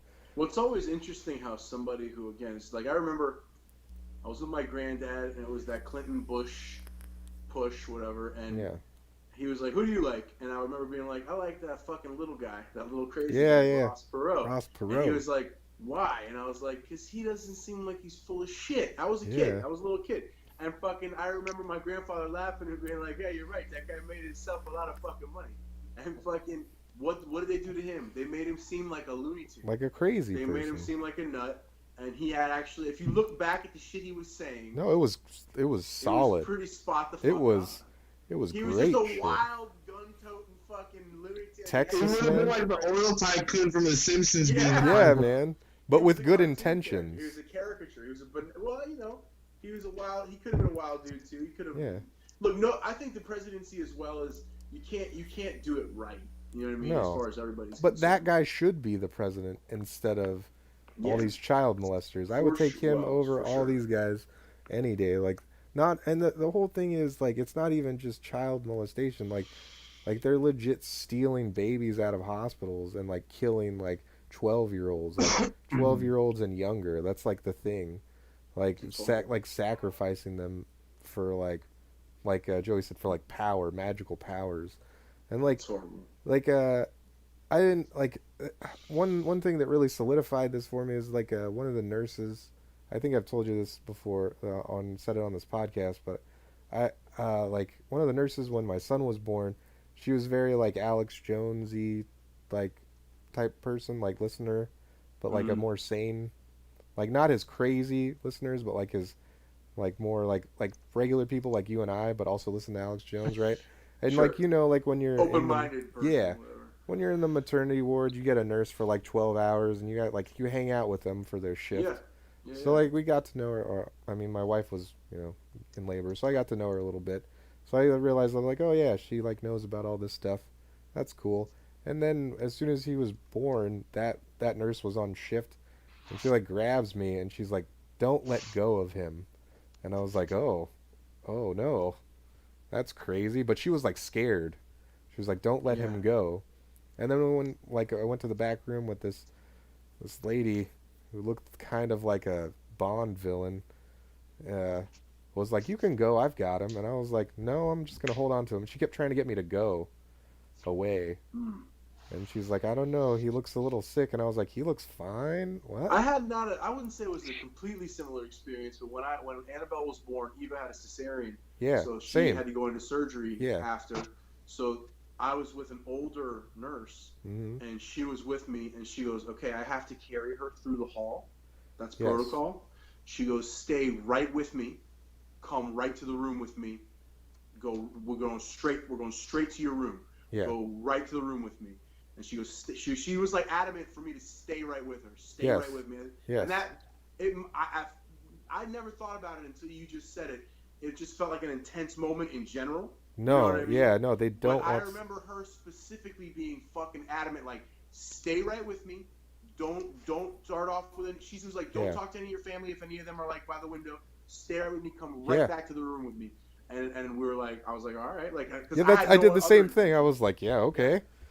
Yeah, but I remember that specifically. She was an older woman, and she was like, "Stay right with me," and fucking. Yeah, and she had like a very like a look She was in her very eye, right? adamant. Yeah, That's she all was I know. like, She you was gotta super do adamant. this. And I just thought it was like she's like I have to hold her through the hallway. She's like, that's policy. That's whatever. But she was like, stay right with me, and I was like, Yeah, man. all right, like fucking. But and again, until you just were talking about it, I never thought about it other than it in general a super intense experience, intense moment. But I do remember a nurse saying that specifically. Yeah, that's all the nurses know about this, which is the crazy thing is, and like That's weird. like talk to any nurse that's in the maternity ward about what Alex Jones talks about, where the white vans show up to the maternity ward and they pick up all the babies that didn't make it but are still alive, you know, and they like torture them and take their blood and all that shit for adrenochrome. That's how you get adrenochrome, is by torturing a baby, and they produce ridiculous amounts of it, and you take their blood. Anyway, that's but just talk to the nurse, any nurse that's worked in a maternity ward, about the white vans coming to pick up the babies' bodies, and they'll be like, "Yeah, that's a thing. Nobody believes us." Oof. They'll just be like, Oof. all nurses will be like, "Yeah, that's a thing. Nobody believes us." Like, That's what? horrible. The only person that believes you is like Joey said, that the false flag operative there, that if he says it, it must not be true, you know? Right. But every nurse is like, yeah, man. No, they do that. They take your baby. That's probably why that nurse is like, I got this. No, nobody's taking your baby. I fucking got your baby. I just remember her saying that, like, stay with me, walk with me, don't. Cause she's like, don't. I remember her saying, like, if anybody's waving you down for your family trying to talk to you, she's just go straight back to the room. And yeah, there was not even like paperwork or anything that I had, because I was expecting it was like I had signed shit. You know? No, that's later. Yeah. But yeah, it was just like, and then she went over with me like all the different procedural shit, and she was like, I remember actually, you know what? I remember her telling me, this is all the stuff that we are gonna do. Yes. So she's like, don't let anybody do anything extra. We're doing all this stuff. And I was like, what do you mean anything extra? See, this stuff gets messed up sometimes. Like, but it was like the shot in the leg, the antibiotic on the eyes, and all that shit. And then she was like, don't let anybody else do this round of shit again or anything. Yeah. Else.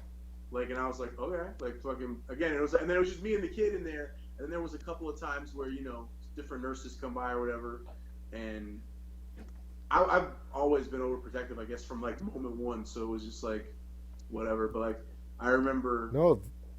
Yeah, I don't have any other experience where anybody was trying to make me, you know what I mean, go or anything like that. But that nurse specifically was like very like intense, very intense. That's all the maternity ward nurses. Yeah. Like once the baby's born, they're like, okay, you're a strong man. Like come with me.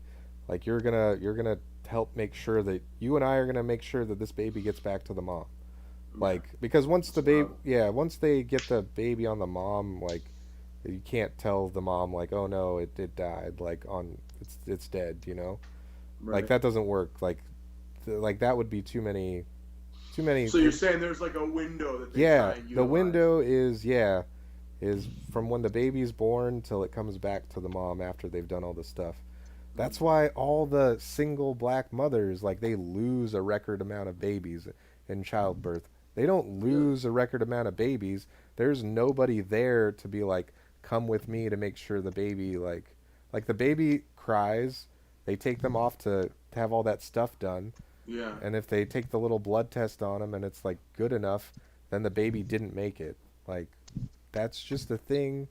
That's wild. That the nurses know is a thing. You know, it's crazy. I never watched anime in my life. And on a whim, my girl and I put on Full Metal Alchemist. And watching through that, it was almost crazy how it parodied and like it was almost like a satire, like the Philosopher's Stone and how it's human souls and stuff. Yep. And how that parallel exists in our world. And the end of the first Full Metal Alchemist series was there was a portal to our world in World War II. And the other side of their world was Nazi Germany in World War II, and alchemy didn't exist. There was no, but like in our world, that kind of power doesn't exist, but there is like this tremendous evil, and it's fucking crazy that, you know, these things are being uncovered, and you're crazy if you talk about them. Yeah. Right. People lose their jobs over this shit. People fucking lose, like, you know, respect from family members and stuff. But it's like, you know, you have to just kind of make a choice at some point to, like, you know, like, you know, just look it up. Fucking, like, even if you disagree after you fucking look at a bunch of shit, like, and use DuckDuckGo or a different search engine than Google. Tor. You know, or Tor, the Onion browser and shit. Like fucking get off of Google's nipple, because again, it's owned by the same people. You know, that same fucking little circle of fucking people. Yep. You know, everything gets bought up. YouTube used to be the Wild West. Used to get great information and shit, and now, you know, everything is getting bought up by these same fucking 612 fucking, you know, corporations, these families and shit. And so doesn't that seem like it happens every so often as well, though? There's usually, and then they have to bust up all these monopolies in some fashion. But the busting up of the monopolies is fake. That's just to appease the people. It still goes. It still goes on. It's just like under different names. Like a lower level, yeah, it's like, oh, this one guy owns it. We have to break it up and among these 6 companies, but the one guy still owns all these 6 companies. Right, like that's like he still owns. Oh, we made it look like he doesn't own it it's anymore. the shell game. Yeah, it is. It's literally the shell game. You know, the funny thing too is like when my wife and I started dating, I was telling her about how this one guy was on 4chan and he was like, "Oh, I got the Hillary emails or whatever." This is before she was running for president or anything, right? Obama's still in office, right? And he's like, "Oh shit, I just got a random like people knew it wasn't like a regular 4chan post. It was a guy posting pictures of like phone pictures of him like getting emails from like a random source and a phone call from a number that just showed up as letters or whatever on his phone and all this stuff." And he's like, "Oh, that was like Hillary Clinton. I'm going to meet her. Am I going to die?" And everybody's like, "Yeah, keep like live stream and live posting." Anyway, that kid ends up getting killed by Hillary Clinton, right? In front of like a Starbucks somewhere in the fucking Northeast, right? And then like he's erased. He's like, the theory is he's like, "Oh no, like she's getting out of this van." And then there's somehow there's some other pictures of like her talking to somebody and then being surrounded by people and then everybody getting in the van. And like the predominant theory is that she just killed the guy with her bare hands, or like Hillary Clinton just killed the guy with her bare hands. Right? Like she's like a feeble old woman. No, I mean like when you know like you can blood transfusion Mike Tyson fucking craziness, right? There's a way different. You're talking about a way different. I mean, you're talking about a way different starting point. Listen, if 10 like security guards hold you down, anybody can suffocate you with a pillow, or like fucking yeah, but like. Do you think she's gonna carry out her own hits? Like Dons don't fucking actually pull. Listen, she was there. This is all everybody knows. The prevailing is either she killed him right there, or one of the guys that was with her killed him right there. Anyway, regardless, his parents disappeared. He disappeared. He didn't exist. There were people that knew who this guy was that are like, here's pictures of him. Like he's real, but you can't look him up on the internet. Like he got erased. And I was telling my wife about that, and she's like, "You're crazy. This is dumb." And I was like, "Okay, that's fine." And then she's been getting into conspiracy theories, and she's like, "Oh my God, like you were right." And I was like, "Yeah, like that's." She's like, "I went down the rabbit hole. She's killed so many people." I bet you were right. I bet she killed that guy you were telling me about. I can believe that Like she 10 years had ago. buttons pushed on people, but I don't believe she's fucking iced somebody. It was. So she's falling down because she's doing too many fucking interviews. No, this was like 2012. So I know it's not that far of a time, but like she was still in better shape. But that's kind of reach. I could totally. He had already said, "Hey, he released some things before WikiLeaks did. Like that's like how like he just did it. He just posted that shit on the deep web. I don't have a problem believing that. But I mean, I think if like the meme becomes like she reality, was there. This was before the actual garage. I know, and that's before like it was known that she was a crazy killer. I'm just saying. Yeah, I know. That seems. It's very unlikely, and I understand. But like, she went there to see him. I can see she went and talked to somebody, and then it's like, okay, well, it was nice talking to you. Sorry we couldn't work it out. Leaves, and then he goes, yeah, go ahead, and makes a call. Yeah, I can even believe that. That's more believable. She's like, it's more believable that she did that. But like, that's what a lot of people are like. A lot of people that were friends with the guy are like, man, she like, and I mean, they're friends of the guy, of the missing person that did never, like, him and his parents never existed type of thing. Like, right. they're all like, no, like she had to fucking strangle him herself. Like, like I understand. It's not feasible, but man. Pretty funny. Somebody taking monster rips over here. Yeah. I just hear giant zong rips over here. That's my brother. Did I ever tell you about the first time I ever took a zong hit? I was in the studio with this is before I got fired because my friends are morons.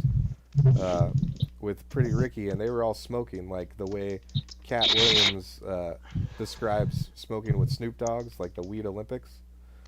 And I was there, and I don't smoke that much, and I didn't smoke that much then either. I smoked a little bit more, like I was a little bit more young and reckless. But then I got like into like the Weed Olympics with them, and then they handed me this zong, and I was like, okay, this is like a bong, right? And they're like, yeah, it's just like a bong. And I was like, okay. And I fucking cleared this zong, and I just was like attached to the couch. And they're like, hey man, you gonna mix today? And I was like, I can't move. Like I was a part of the leather. Like I was just in it, and I couldn't move for the rest of the day. Zongs are like no joke. Do you know why? I don't know why. I just know I died. This is what I do for a living. Is I fucking deal in cannabis accessories. Okay. I work for the world's first NASDAQ traded cannabis accessories company. Nice.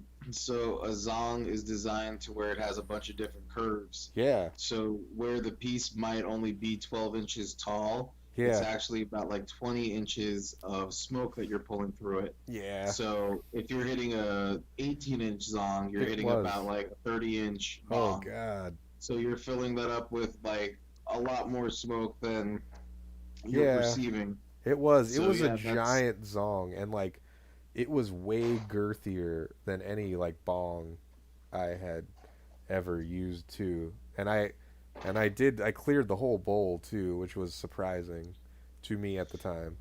I was just like, this is a lot. All right, I guess I'm doing it. And then I couldn't move. I just couldn't move. It was so much. JoJo, as long as I know him, has been celebrity grade weed too.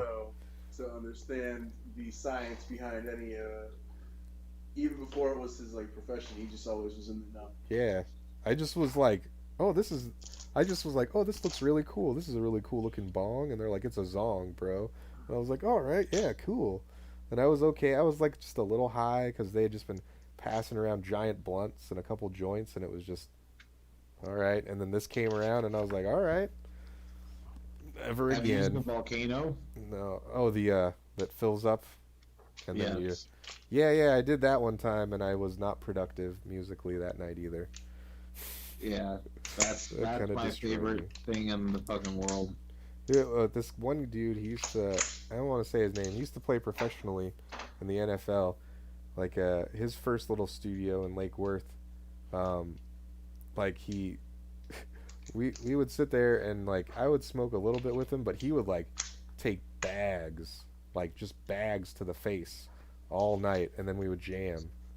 It was crazy. Guys that have had head trauma usually can rip, man. Usually can smoke their balls out. Oh yeah. So I don't know if I have head trauma, but like, dude, I'll put 2 ounces through that thing in like a night or two. Right? That's Well, what he Jojo, was doing, man. Jojo, you're the only person that I've ever known that could fucking take me around the fucking world on that level, man. Like it's a certain kind of like fucking real fucking pit bull. I'm curious. Like Rottweiler headed fucking kind of gene where like you could just fucking go. Like how many people have you and me watched just die? Yeah, well, I mean, because like other people like are thinking about their consumption. Like in a given day, I go through about 4 to 7 grams of oil and about an ounce of pot. Like, and I don't smoke the pot anymore. I only vaporize it in the volcano or like my crafty vaporizers. And then I have a collection of like heady dab rigs from different glass artists in the United States that I use for dabbing. And the Puffco Peak's my go-to though. I must use that thing about like 40 to like 80 times in a given day. Yeah.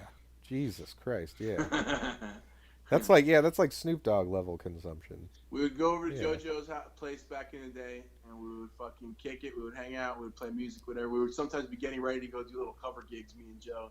And we would go to the fucking moon, and of our little friend group, I don't know how many times I watched people be like, just question reality in that little living room. Like fucking, just some fucking great legendary times and memories in that little tiny little apartment.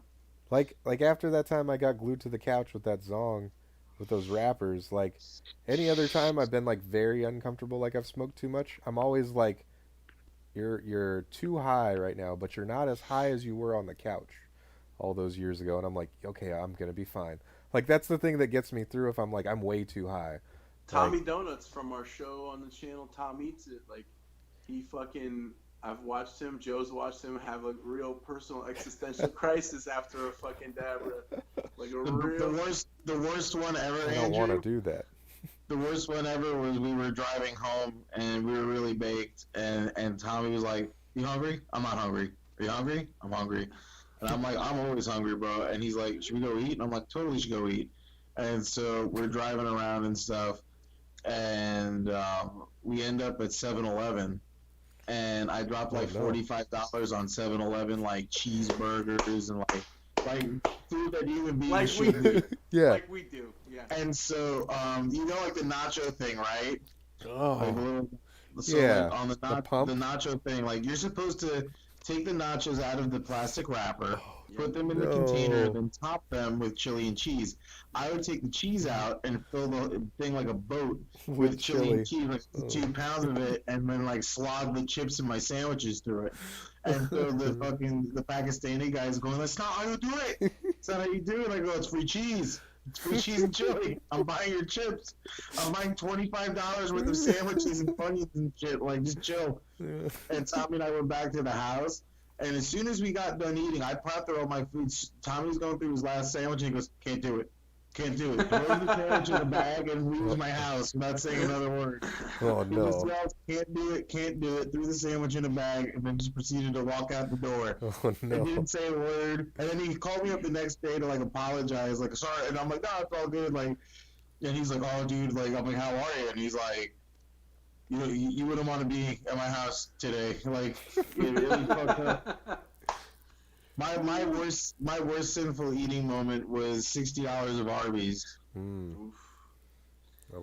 I got 4 Big Montanas, 8 beef and cheddars, 4 fries, and 4 Diet Cokes, and I shit my ex-girlfriend's bed. Oh no!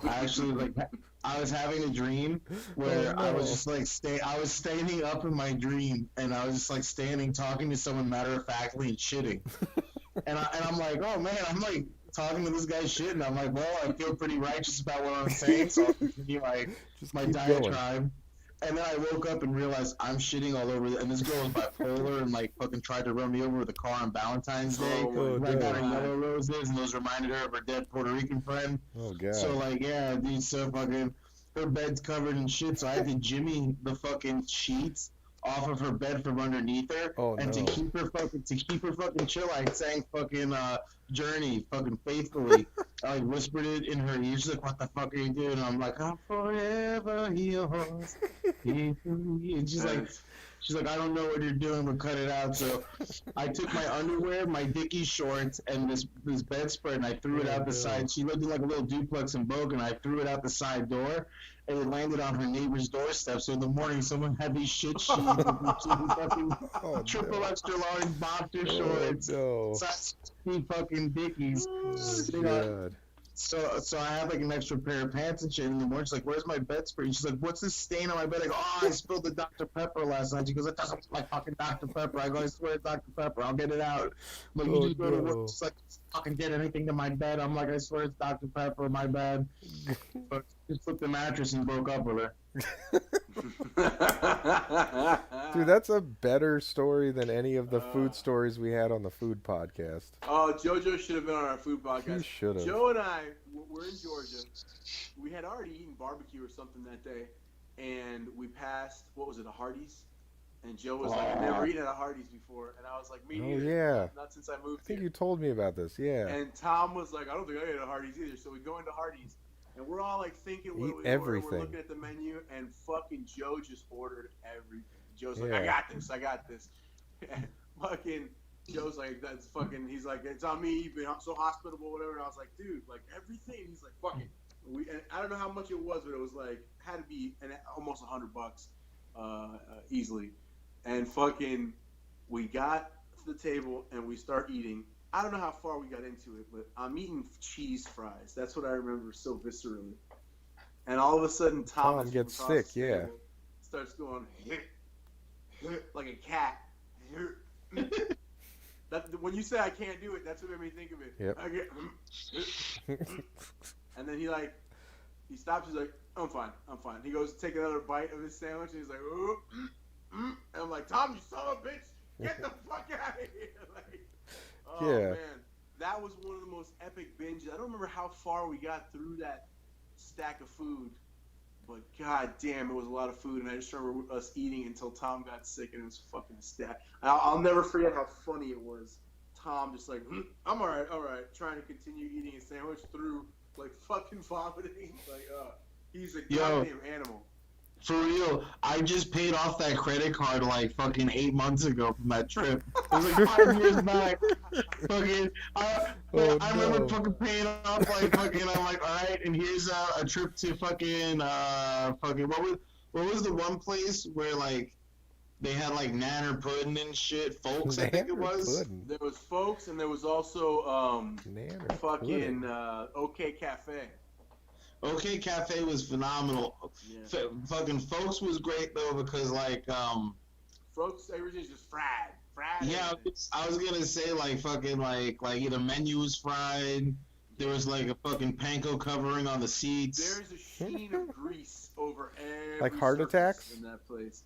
Like just it's like you're getting a little grease steam in that fucking joint. Yeah, like the restaurant Heart Attack. I don't know what that is. It's this place in Vegas where 3 people have died of a heart attack eating there. Is that the one where if you weigh over 350, you eat free? Yes. And then you get if you eat a certain sandwich, they wheelchair you out to your car with a T-shirt. Yep. I've seen that on TV. I don't want to go there. I don't want to go there either. I don't want to die there because I'll die there. I could die on that hill, and I don't.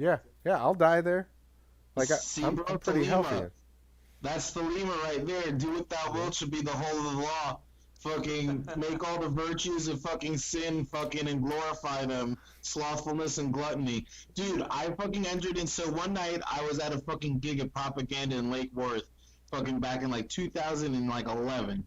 And we used to go there. We were Propaganda's house band for a short while.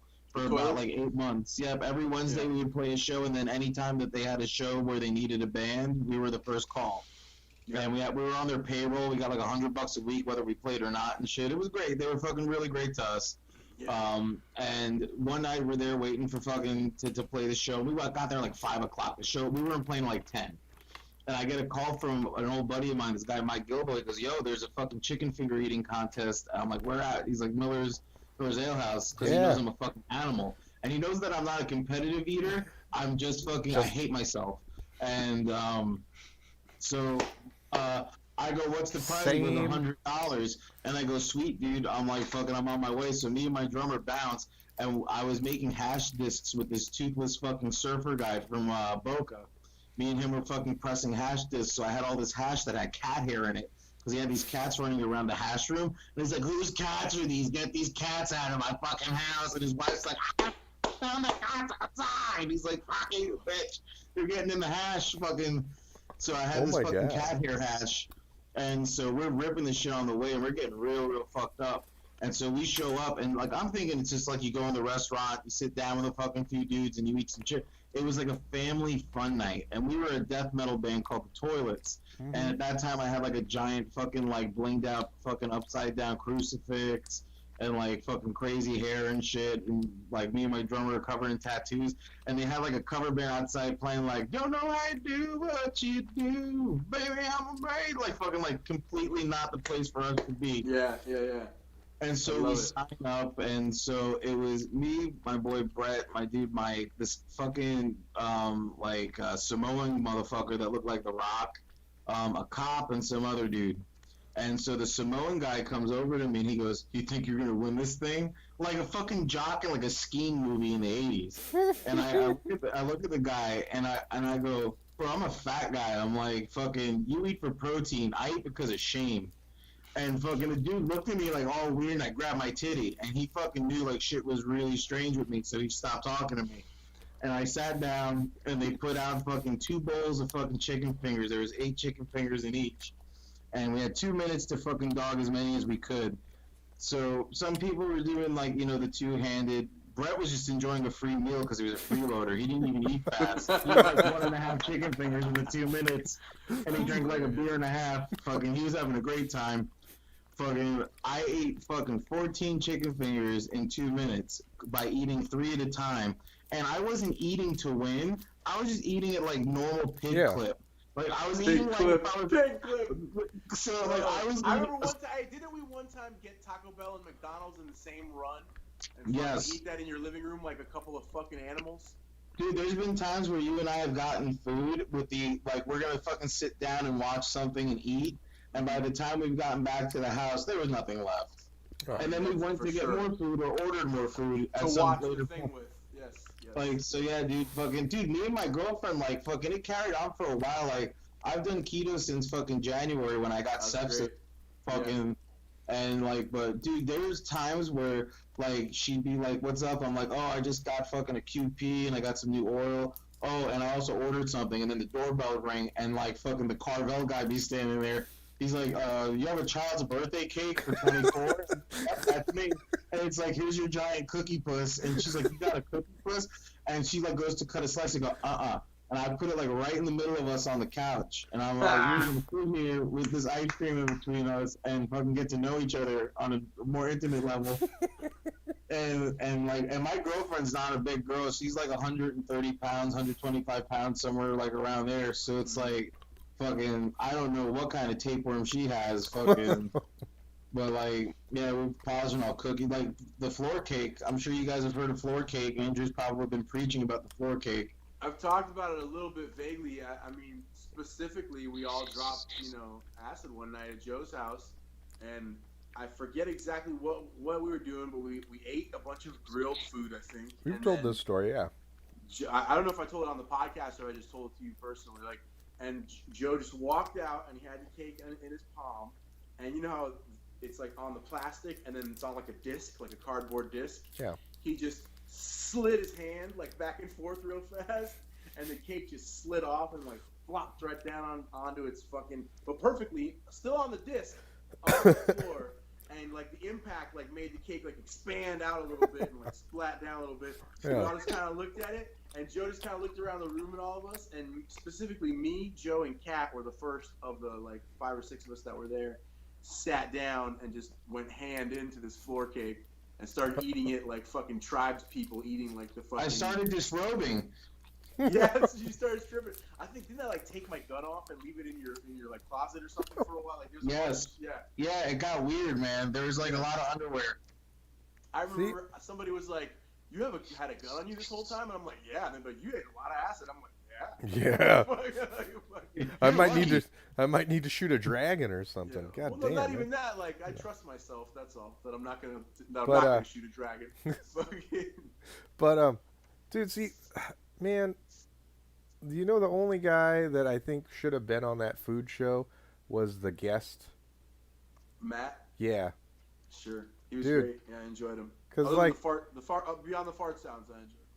that was a little much at the end, but it was still Yeah. okay. It was still It okay. was a decent show. It was But no, like Patrick and Mike were giving like I was concerned that why they're so big and don't eat as much as I do. Like they might for just not them. be as comfortable to talk about it, maybe. No, because You know what I mean? like they were like the biggest meal I ever ate was I spent $20 at this place, and I'm like, you mean a Wednesday at McDonald's for me? Right. Like Yeah. I get the Yeah, family 20-piece meal, a Yeah. fish fillet meal, and like all these McDoubles with no pickles and extra onions. I get extra nuggets and like I told Mike. I get, by the way, I get the exact opposite. No onions, extra pickle. Well, weird. Oh, that's because Cubans love pickles. We love pickles. It's true. Filipinos love pickles. I'm just weird, apparently. I'm one of the only people I know that doesn't like pickles. Anyway, Pickle I ladder. don't like sweet pickles. I like dill pickles whole. That is the only dill thing I can eat. I Anyway, can't- Pickle, Oof. a half sour deli pickle. I can't eat is those my either. jam. I bite Brine. into I them. can't do brine. I can do a salt and vinegar chip if I'm feeling like festive. Yeah. So like when it remember though, like they were telling their stories, and like Yeah. you told the Hardy's story, right? I tried to, but then they did the fart thing all over the Yeah. story. Yeah. But like, and then when I was like, I mean, like I sat like as a family thing, we would sit at the buffet because there's like no buffets, and I'm like, bitch, my buffet story is like way better than whatever your buffet story is, Yeah, which was whatever. probably like I had like 10 plates. I'm like, bitch, my family would make a Sunday, like a regular Sunday thing where we would go Yeah. there for breakfast and leave at dinner. Do you guys remember like- CC's? Yeah. Oh yeah. We would go there as a group or whatever, and we would go, and like you, the rule was you wouldn't leave before you took at least 2 shits. Yeah. So like Like- you would eat until you had to take a shit. That go was and like chill, digest, play video games, shit, eat until you're full again, play video games, chill, shit again, watch Right. like they had a big screen TV. You could just take the remote, put on whatever the fuck you wanted to watch. We'd be watching X-Men cartoons. This was like junior high and high school, Yeah. like early high school.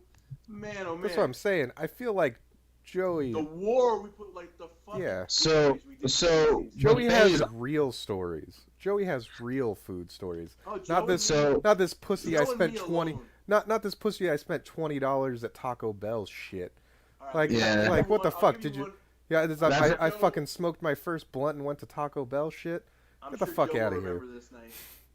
I go to Fucking- Joe's house. I'm supposed to go to culinary school, but I have like this issue with my fucking financial aid, so I go to hang out with JoJo, and we were doing a lot of gigs anyway, so we would sometimes practice, hang out, whatever. We had a lot of different like ideas. We would bounce off each other. We had a lot of fun too, and so I go to hang out at JoJo's house, and I just bring like a bunch of sausage. And I don't know if it was like sausage and potatoes, or like I had sausage and like a flank steak, or some combo of meat and some random veg. And Joe had like a little grill outside of his apartment in his complex. Fired up, grill up all these meats. We're chilling, eating meats. We hang out for like several hours, and then my wife like cancels whatever we were gonna do that night, and she's like, "Oh, I'm not feeling good, whatever." So I'm like, "Oh, I'm gonna just hang with JoJo," and we hang out more. Later on that night, we get like at least a $60 fast food run between the two of us. Like we fucking go in on that. Well, And then later that night, Joe's like, I don't know, I'm thinking about Indian. I don't know if I've ever had Indian, like, or definitely haven't had it in a long time. And he was like, you never had Indian? You never had this one place? I'm like, are they even open? He's like, they're fucking open. And this motherfucker orders Indian and like a massive amount of Indian, like a fucking smorgasbord of Indian food after we had eaten. And we fucking, I mean, we were also smoking our balls off, I'm sure, but that dinner I remember as like a fucking particularly like epic fucking smackdown of eating. I have 2 buffet stories that are fucking of note, and they honestly don't have to do with eating. When I was 16, I was in a band called Visionary, I actually just did a podcast with some of the old members of that band that I haven't seen in like 15 years the other night. That's cool. And we were on the radio. We opened up for Nonpoint, Darwin's Rating Room, Newfound Glory. We played a lot with Groove Nicks, almost got signed to Spitfire Records. It was cool and shit. And we would skip school every once in a while to hang out because it was 3 16-year-old dudes, a 20-year-old, and a 23-year-old. Mm-hmm. And this one kid, Brian Vale, his mom was like the super cool mom that gave him a car when he was like 14. And she would like give him money so we can go skip school. Like she would give us like $100 and be like, "Yeah, go have a good day. Fuck it, go be 16." So our friend who was also 16, this kid Brody, and he wasn't really a friend. He was like an acquaintance of an acquaintance, and he was really fucking annoying. He was kind of a douchebag, but he wanted to meet us for lunch. And on Forest Hill, there was this Chinese buffet over by Florida Mango. Yeah, and it's no longer there today, but. Kingdom Buffet, I think, or one of those fucking Eric names, but we Florida Mango and Forest Hills. Is that what you're talking about? Yeah. So we go to this buffet, and we've gone there a million times, and we were like the kids that listened to Korn and shit. So we had Jankos and looked like fucking douchebags. Yeah. And so we sat down, we're eating our food and everything, and this is back when you could smoke in a restaurant still. Yeah, and we were in the smoking section. Yeah. So we were in the smoking section. And Asian restaurants didn't give a fuck if you were like 12 smoking in the smoking section. Exactly. That's why we went there. If you were paying for your fucking meal, they didn't give a fuck. Yep. So we're in the smoking section, and Roland, Brian, and this kid Brody get up, and they go to fucking go get some food. And I want to light a cigarette, and I can't find a lighter. And I see this thing that looks like a lighter on Brody's keychain. And I grab this thing, and I fucking put the cigarette to my face, and I press the red button on it, and I fucking pepper spray myself in the fucking face. I start screaming with this fucking soaked cigarette, and I'm like, ah! I was just fucking screaming at the top of my lungs. And so my friends come over, and they're like, oh my god, what the fuck? And they start like waving their hands because their eyes are starting to get teary. I'm like, dude, I'm like, this pepper spray. And fucking Brody's like, oh, those are my sister's keys. She goes to college at like a rapey college. And I was like, dude, I'm like, fucking what the fuck? And he's like, why would you take my keys? I'm like, I thought I was lighting a cigarette. So I look around, and there's nothing but old people, and they're all coughing. Oh no. And so I'm like, we need to leave this place right now. And fucking my friend Roland, he's a sweet guy, but sometimes he's so stupid. Fucking, he goes, I want to get red bean ice cream. And I'm like, we need to fucking leave. And he's like, I paid my $7 and I want red bean ice cream. My $7. So fucking, he gets his red bean ice cream, and I'm just going, the police are going to come, the police are going to come, the police are going to come. We walk outside, and the sheriff's office shows up. We get fucking thrown on the ground, and we almost got arrested for domestic terrorism. And this cop, it was like a week after 9/11. Oh, and no. So that was why they tried to do it, and they were like, you wanted to terrorize these people, you're fucking terrorists, and blah, blah, blah.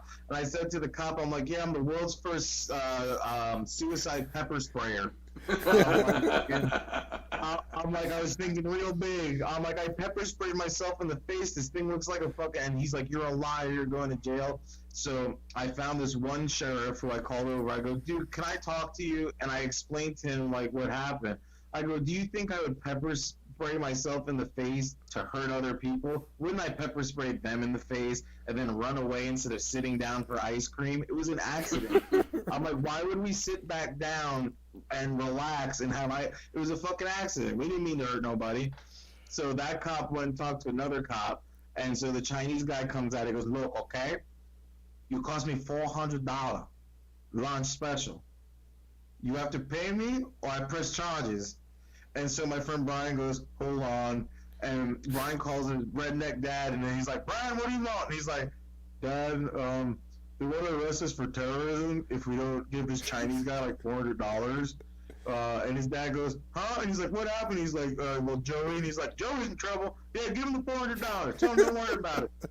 And so I was like, huh? And he's like, yeah. He's like, here you go. And he gave this dude the credit card, and we got out of that one. So that was my first fucking buffet story. And that one will always stick with me. Oh god, fucking I got a good almost terrorism story. So Jump in.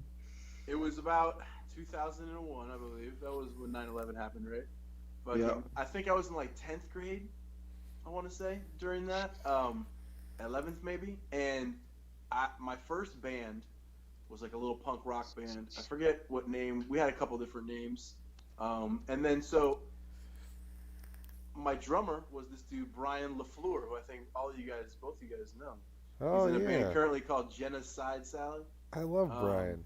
Brian and me Brian's go the way nicest back. guy I've known him ever. forever. He's one of the best guys. I mean, he's like a straight up salt of the earth like stand up dude. He's the We nicest went to guy school ever. together. We went to school together. So we learned how to make acid bombs, where you take muriatic acid, like you would clean Oh, a no. swimming pool with, and aluminum foil, Oh, and stick it no. in a 2-liter bottle and shake it up, and it expands and explodes. So you can put, dangerous things in there or not so dangerous, whatever you want to throw all over somebody. And I guess the acid could burn you too. Gets the acid could burn you. Our bass player was this kid named Travis. And he had a good buddy named Anthony, I think. And Oh, no.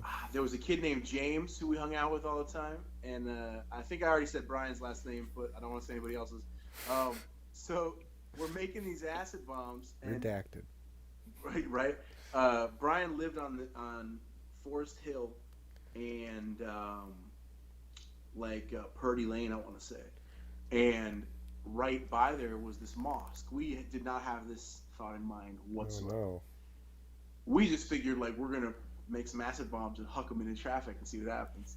So we make a lot of them. We make more than we didn't realize how much when you buy one of those big Yeah. yellow jugs, how many fucking 2-liter bottles you could fill. So we just grabbed a recycling bin and we're filling 2-liter bottles. We're realizing oh wow, we have a massive acid bomb arsenal that we're about to unfurl. And we're like, fuck it, why not? So we just start lobbing, and this muriatic chlorinated fog comes over, and it was already a rainy, cloudy day, and so the whole intersection fogs to this immense amount, and in that time period, cars are screeching to a halt. We're bouncing the 2 liters off the cars as they're coming into the fog, and people are swerving, and people are stopping their car. I want to say somebody might have lobbed one into a window even. Oh no. So as that's going on, I believe it was Anthony. I don't know, maybe. There was a big tree in front of Brian's house, and it was right on the street. And Anthony stood right up against the tree, and as a car came into the fog, he had a big fucking log. And I mean, it had to be the size of a bar stool, but a log. Oh no. And he just lobbed it in front of a car, and we heard a major fucking explosion-y, crashy sound. And we all were like, holy shit. We lobbed a bunch more acid bombs to cover our escape and ran Like a into ninja. Brian's house. Yeah, like a fucking smoke shield bomb. And ran into Brian's house. And everybody just kind of hunkered down, locked the doors. And we could hear sirens. And you could hear helicopter. And we're like, what the fuck? We did not think of mosque. Yeah. There's a mosque, literally 2 lots over after the intersection. But Yeah. we didn't think of that at all. And all of a sudden, there's a bang, bang, bang, bang, bang, bang, bang. And we should have Brian on to find out what happened after this point in the story. Oh no. And we're like, it's the fucking cops. We're fucked. But we didn't know the sirens that we heard were 2 lots over at this fucking mosque. All of a sudden, we hear yelling, and it's his fucking dad. His dad didn't live there, but his mom was out of town, but his dad knew that Brian was there, and the neighbors called the dad, or somebody called the dad. Oh, I was like, I don't know no. what the fuck's going on here, but I think your house is responsible for this fucking neighborhood getting gassed with chlorine or whatever the fuck. So Brian goes, all right, listen, I'm going to wait till y'all open the back door, get out there before and his house had an abutment up to a canal that went into a bunch of empty lots. And, in Florida, you could run a canal down, way the fuck down. Worst case scenario, you got to hop a couple fences. And so, we open the door. He's like, hurry up, he's still out front before he comes around back. And we open the back door, and we all sprint like a fucking motherfucker. Oh, and no. we don't realize that as we're sprinting, the back lot that we're going through is the back lot of this mosque. So as we're sprinting, we see police everywhere. We're like, ah! And we run through the fucking woods, man, and haul ass and Brian jumped on his dad, I guess, like a grenade, you know what I'm saying? Mhm. And fucking took the brunt of that. And me and this kid James and my bass player Travis and my little brother, I think, was there also, and this kid Anthony, we all just dispersed into the woods and fucking made it wherever we made it to. I know me and my brother and James made it together, and Travis and the other kid, Anthony, fucking dispersed off into the ether. But that was like literally 3/4 of my first band, me, Travis, and fucking Brian, minus our guitar player Josh, and fucking we fought. And I just remember, I don't remember who was that figured out how to make them or whatever. And then we were like, we put nails in them if we wanted to. We were like, God. we don't put anything dangerous. We just did the aluminum foil and the muriatic acid, and it would make the thing explode, and it would just be a gas cloud would come out of it, and fucking it would stink terribly. It would make you choke. It's And funny fucking because it's poison. we threw so many of those into the intersection, bro. Oh no. It Oh, was no. fucking crazy. So it fun. was crazy. But anyway, we'll leave on that semi-incriminating note because it is already 1:15 midnight, and I got a 5-year-old who I am buying a new bike tomorrow because she's too fucking tall. All right, everybody. Have a Jojo, great night. I love you, bro. I can't wait to see you in August. I hope everybody's doing well. Take care. Give Shanna and your mom and everybody my love. Mike, I love you, bud. Yes. My best to the family. Everybody stay safe in these strange and turbulent times. Also, Yes, go. Facebook, Lonely Screen Delicatessen, Patreon, LSD Podcast, shop, spreadshirt.com/LSD Podcast. All the things Yeah. to the no people watching. All right. Yeah. Check it. Keep eye on the channel for more shows. Hopefully in August we'll be having an opportunity to film a couple more episodes of Chef's Up at some point. And we will continue throwing content out there, and hopefully you guys keep watching. I'm also doing my cooking show. I'm streaming those on this channel and my channel as well. Yes. And Straight up cooking. Yeah, just cooking, straight up cooking with Mike. Yeah. And I got 2 ramen episodes coming up. And then also I'm going to do my own podcast, very Tim Pool-esque, but mixed with Alex Jones where I yell. Ranty. So, yes, I rant. Good. Maybe I'll do an uninformed rant. Yeah, man. Where We'll I do- really yell about things I don't understand, which is most Yeah. likely. Lots of content coming on the channel. We're keeping it popping. Well, everybody be good. Love you guys. Bye. Take care, guys. Thank you.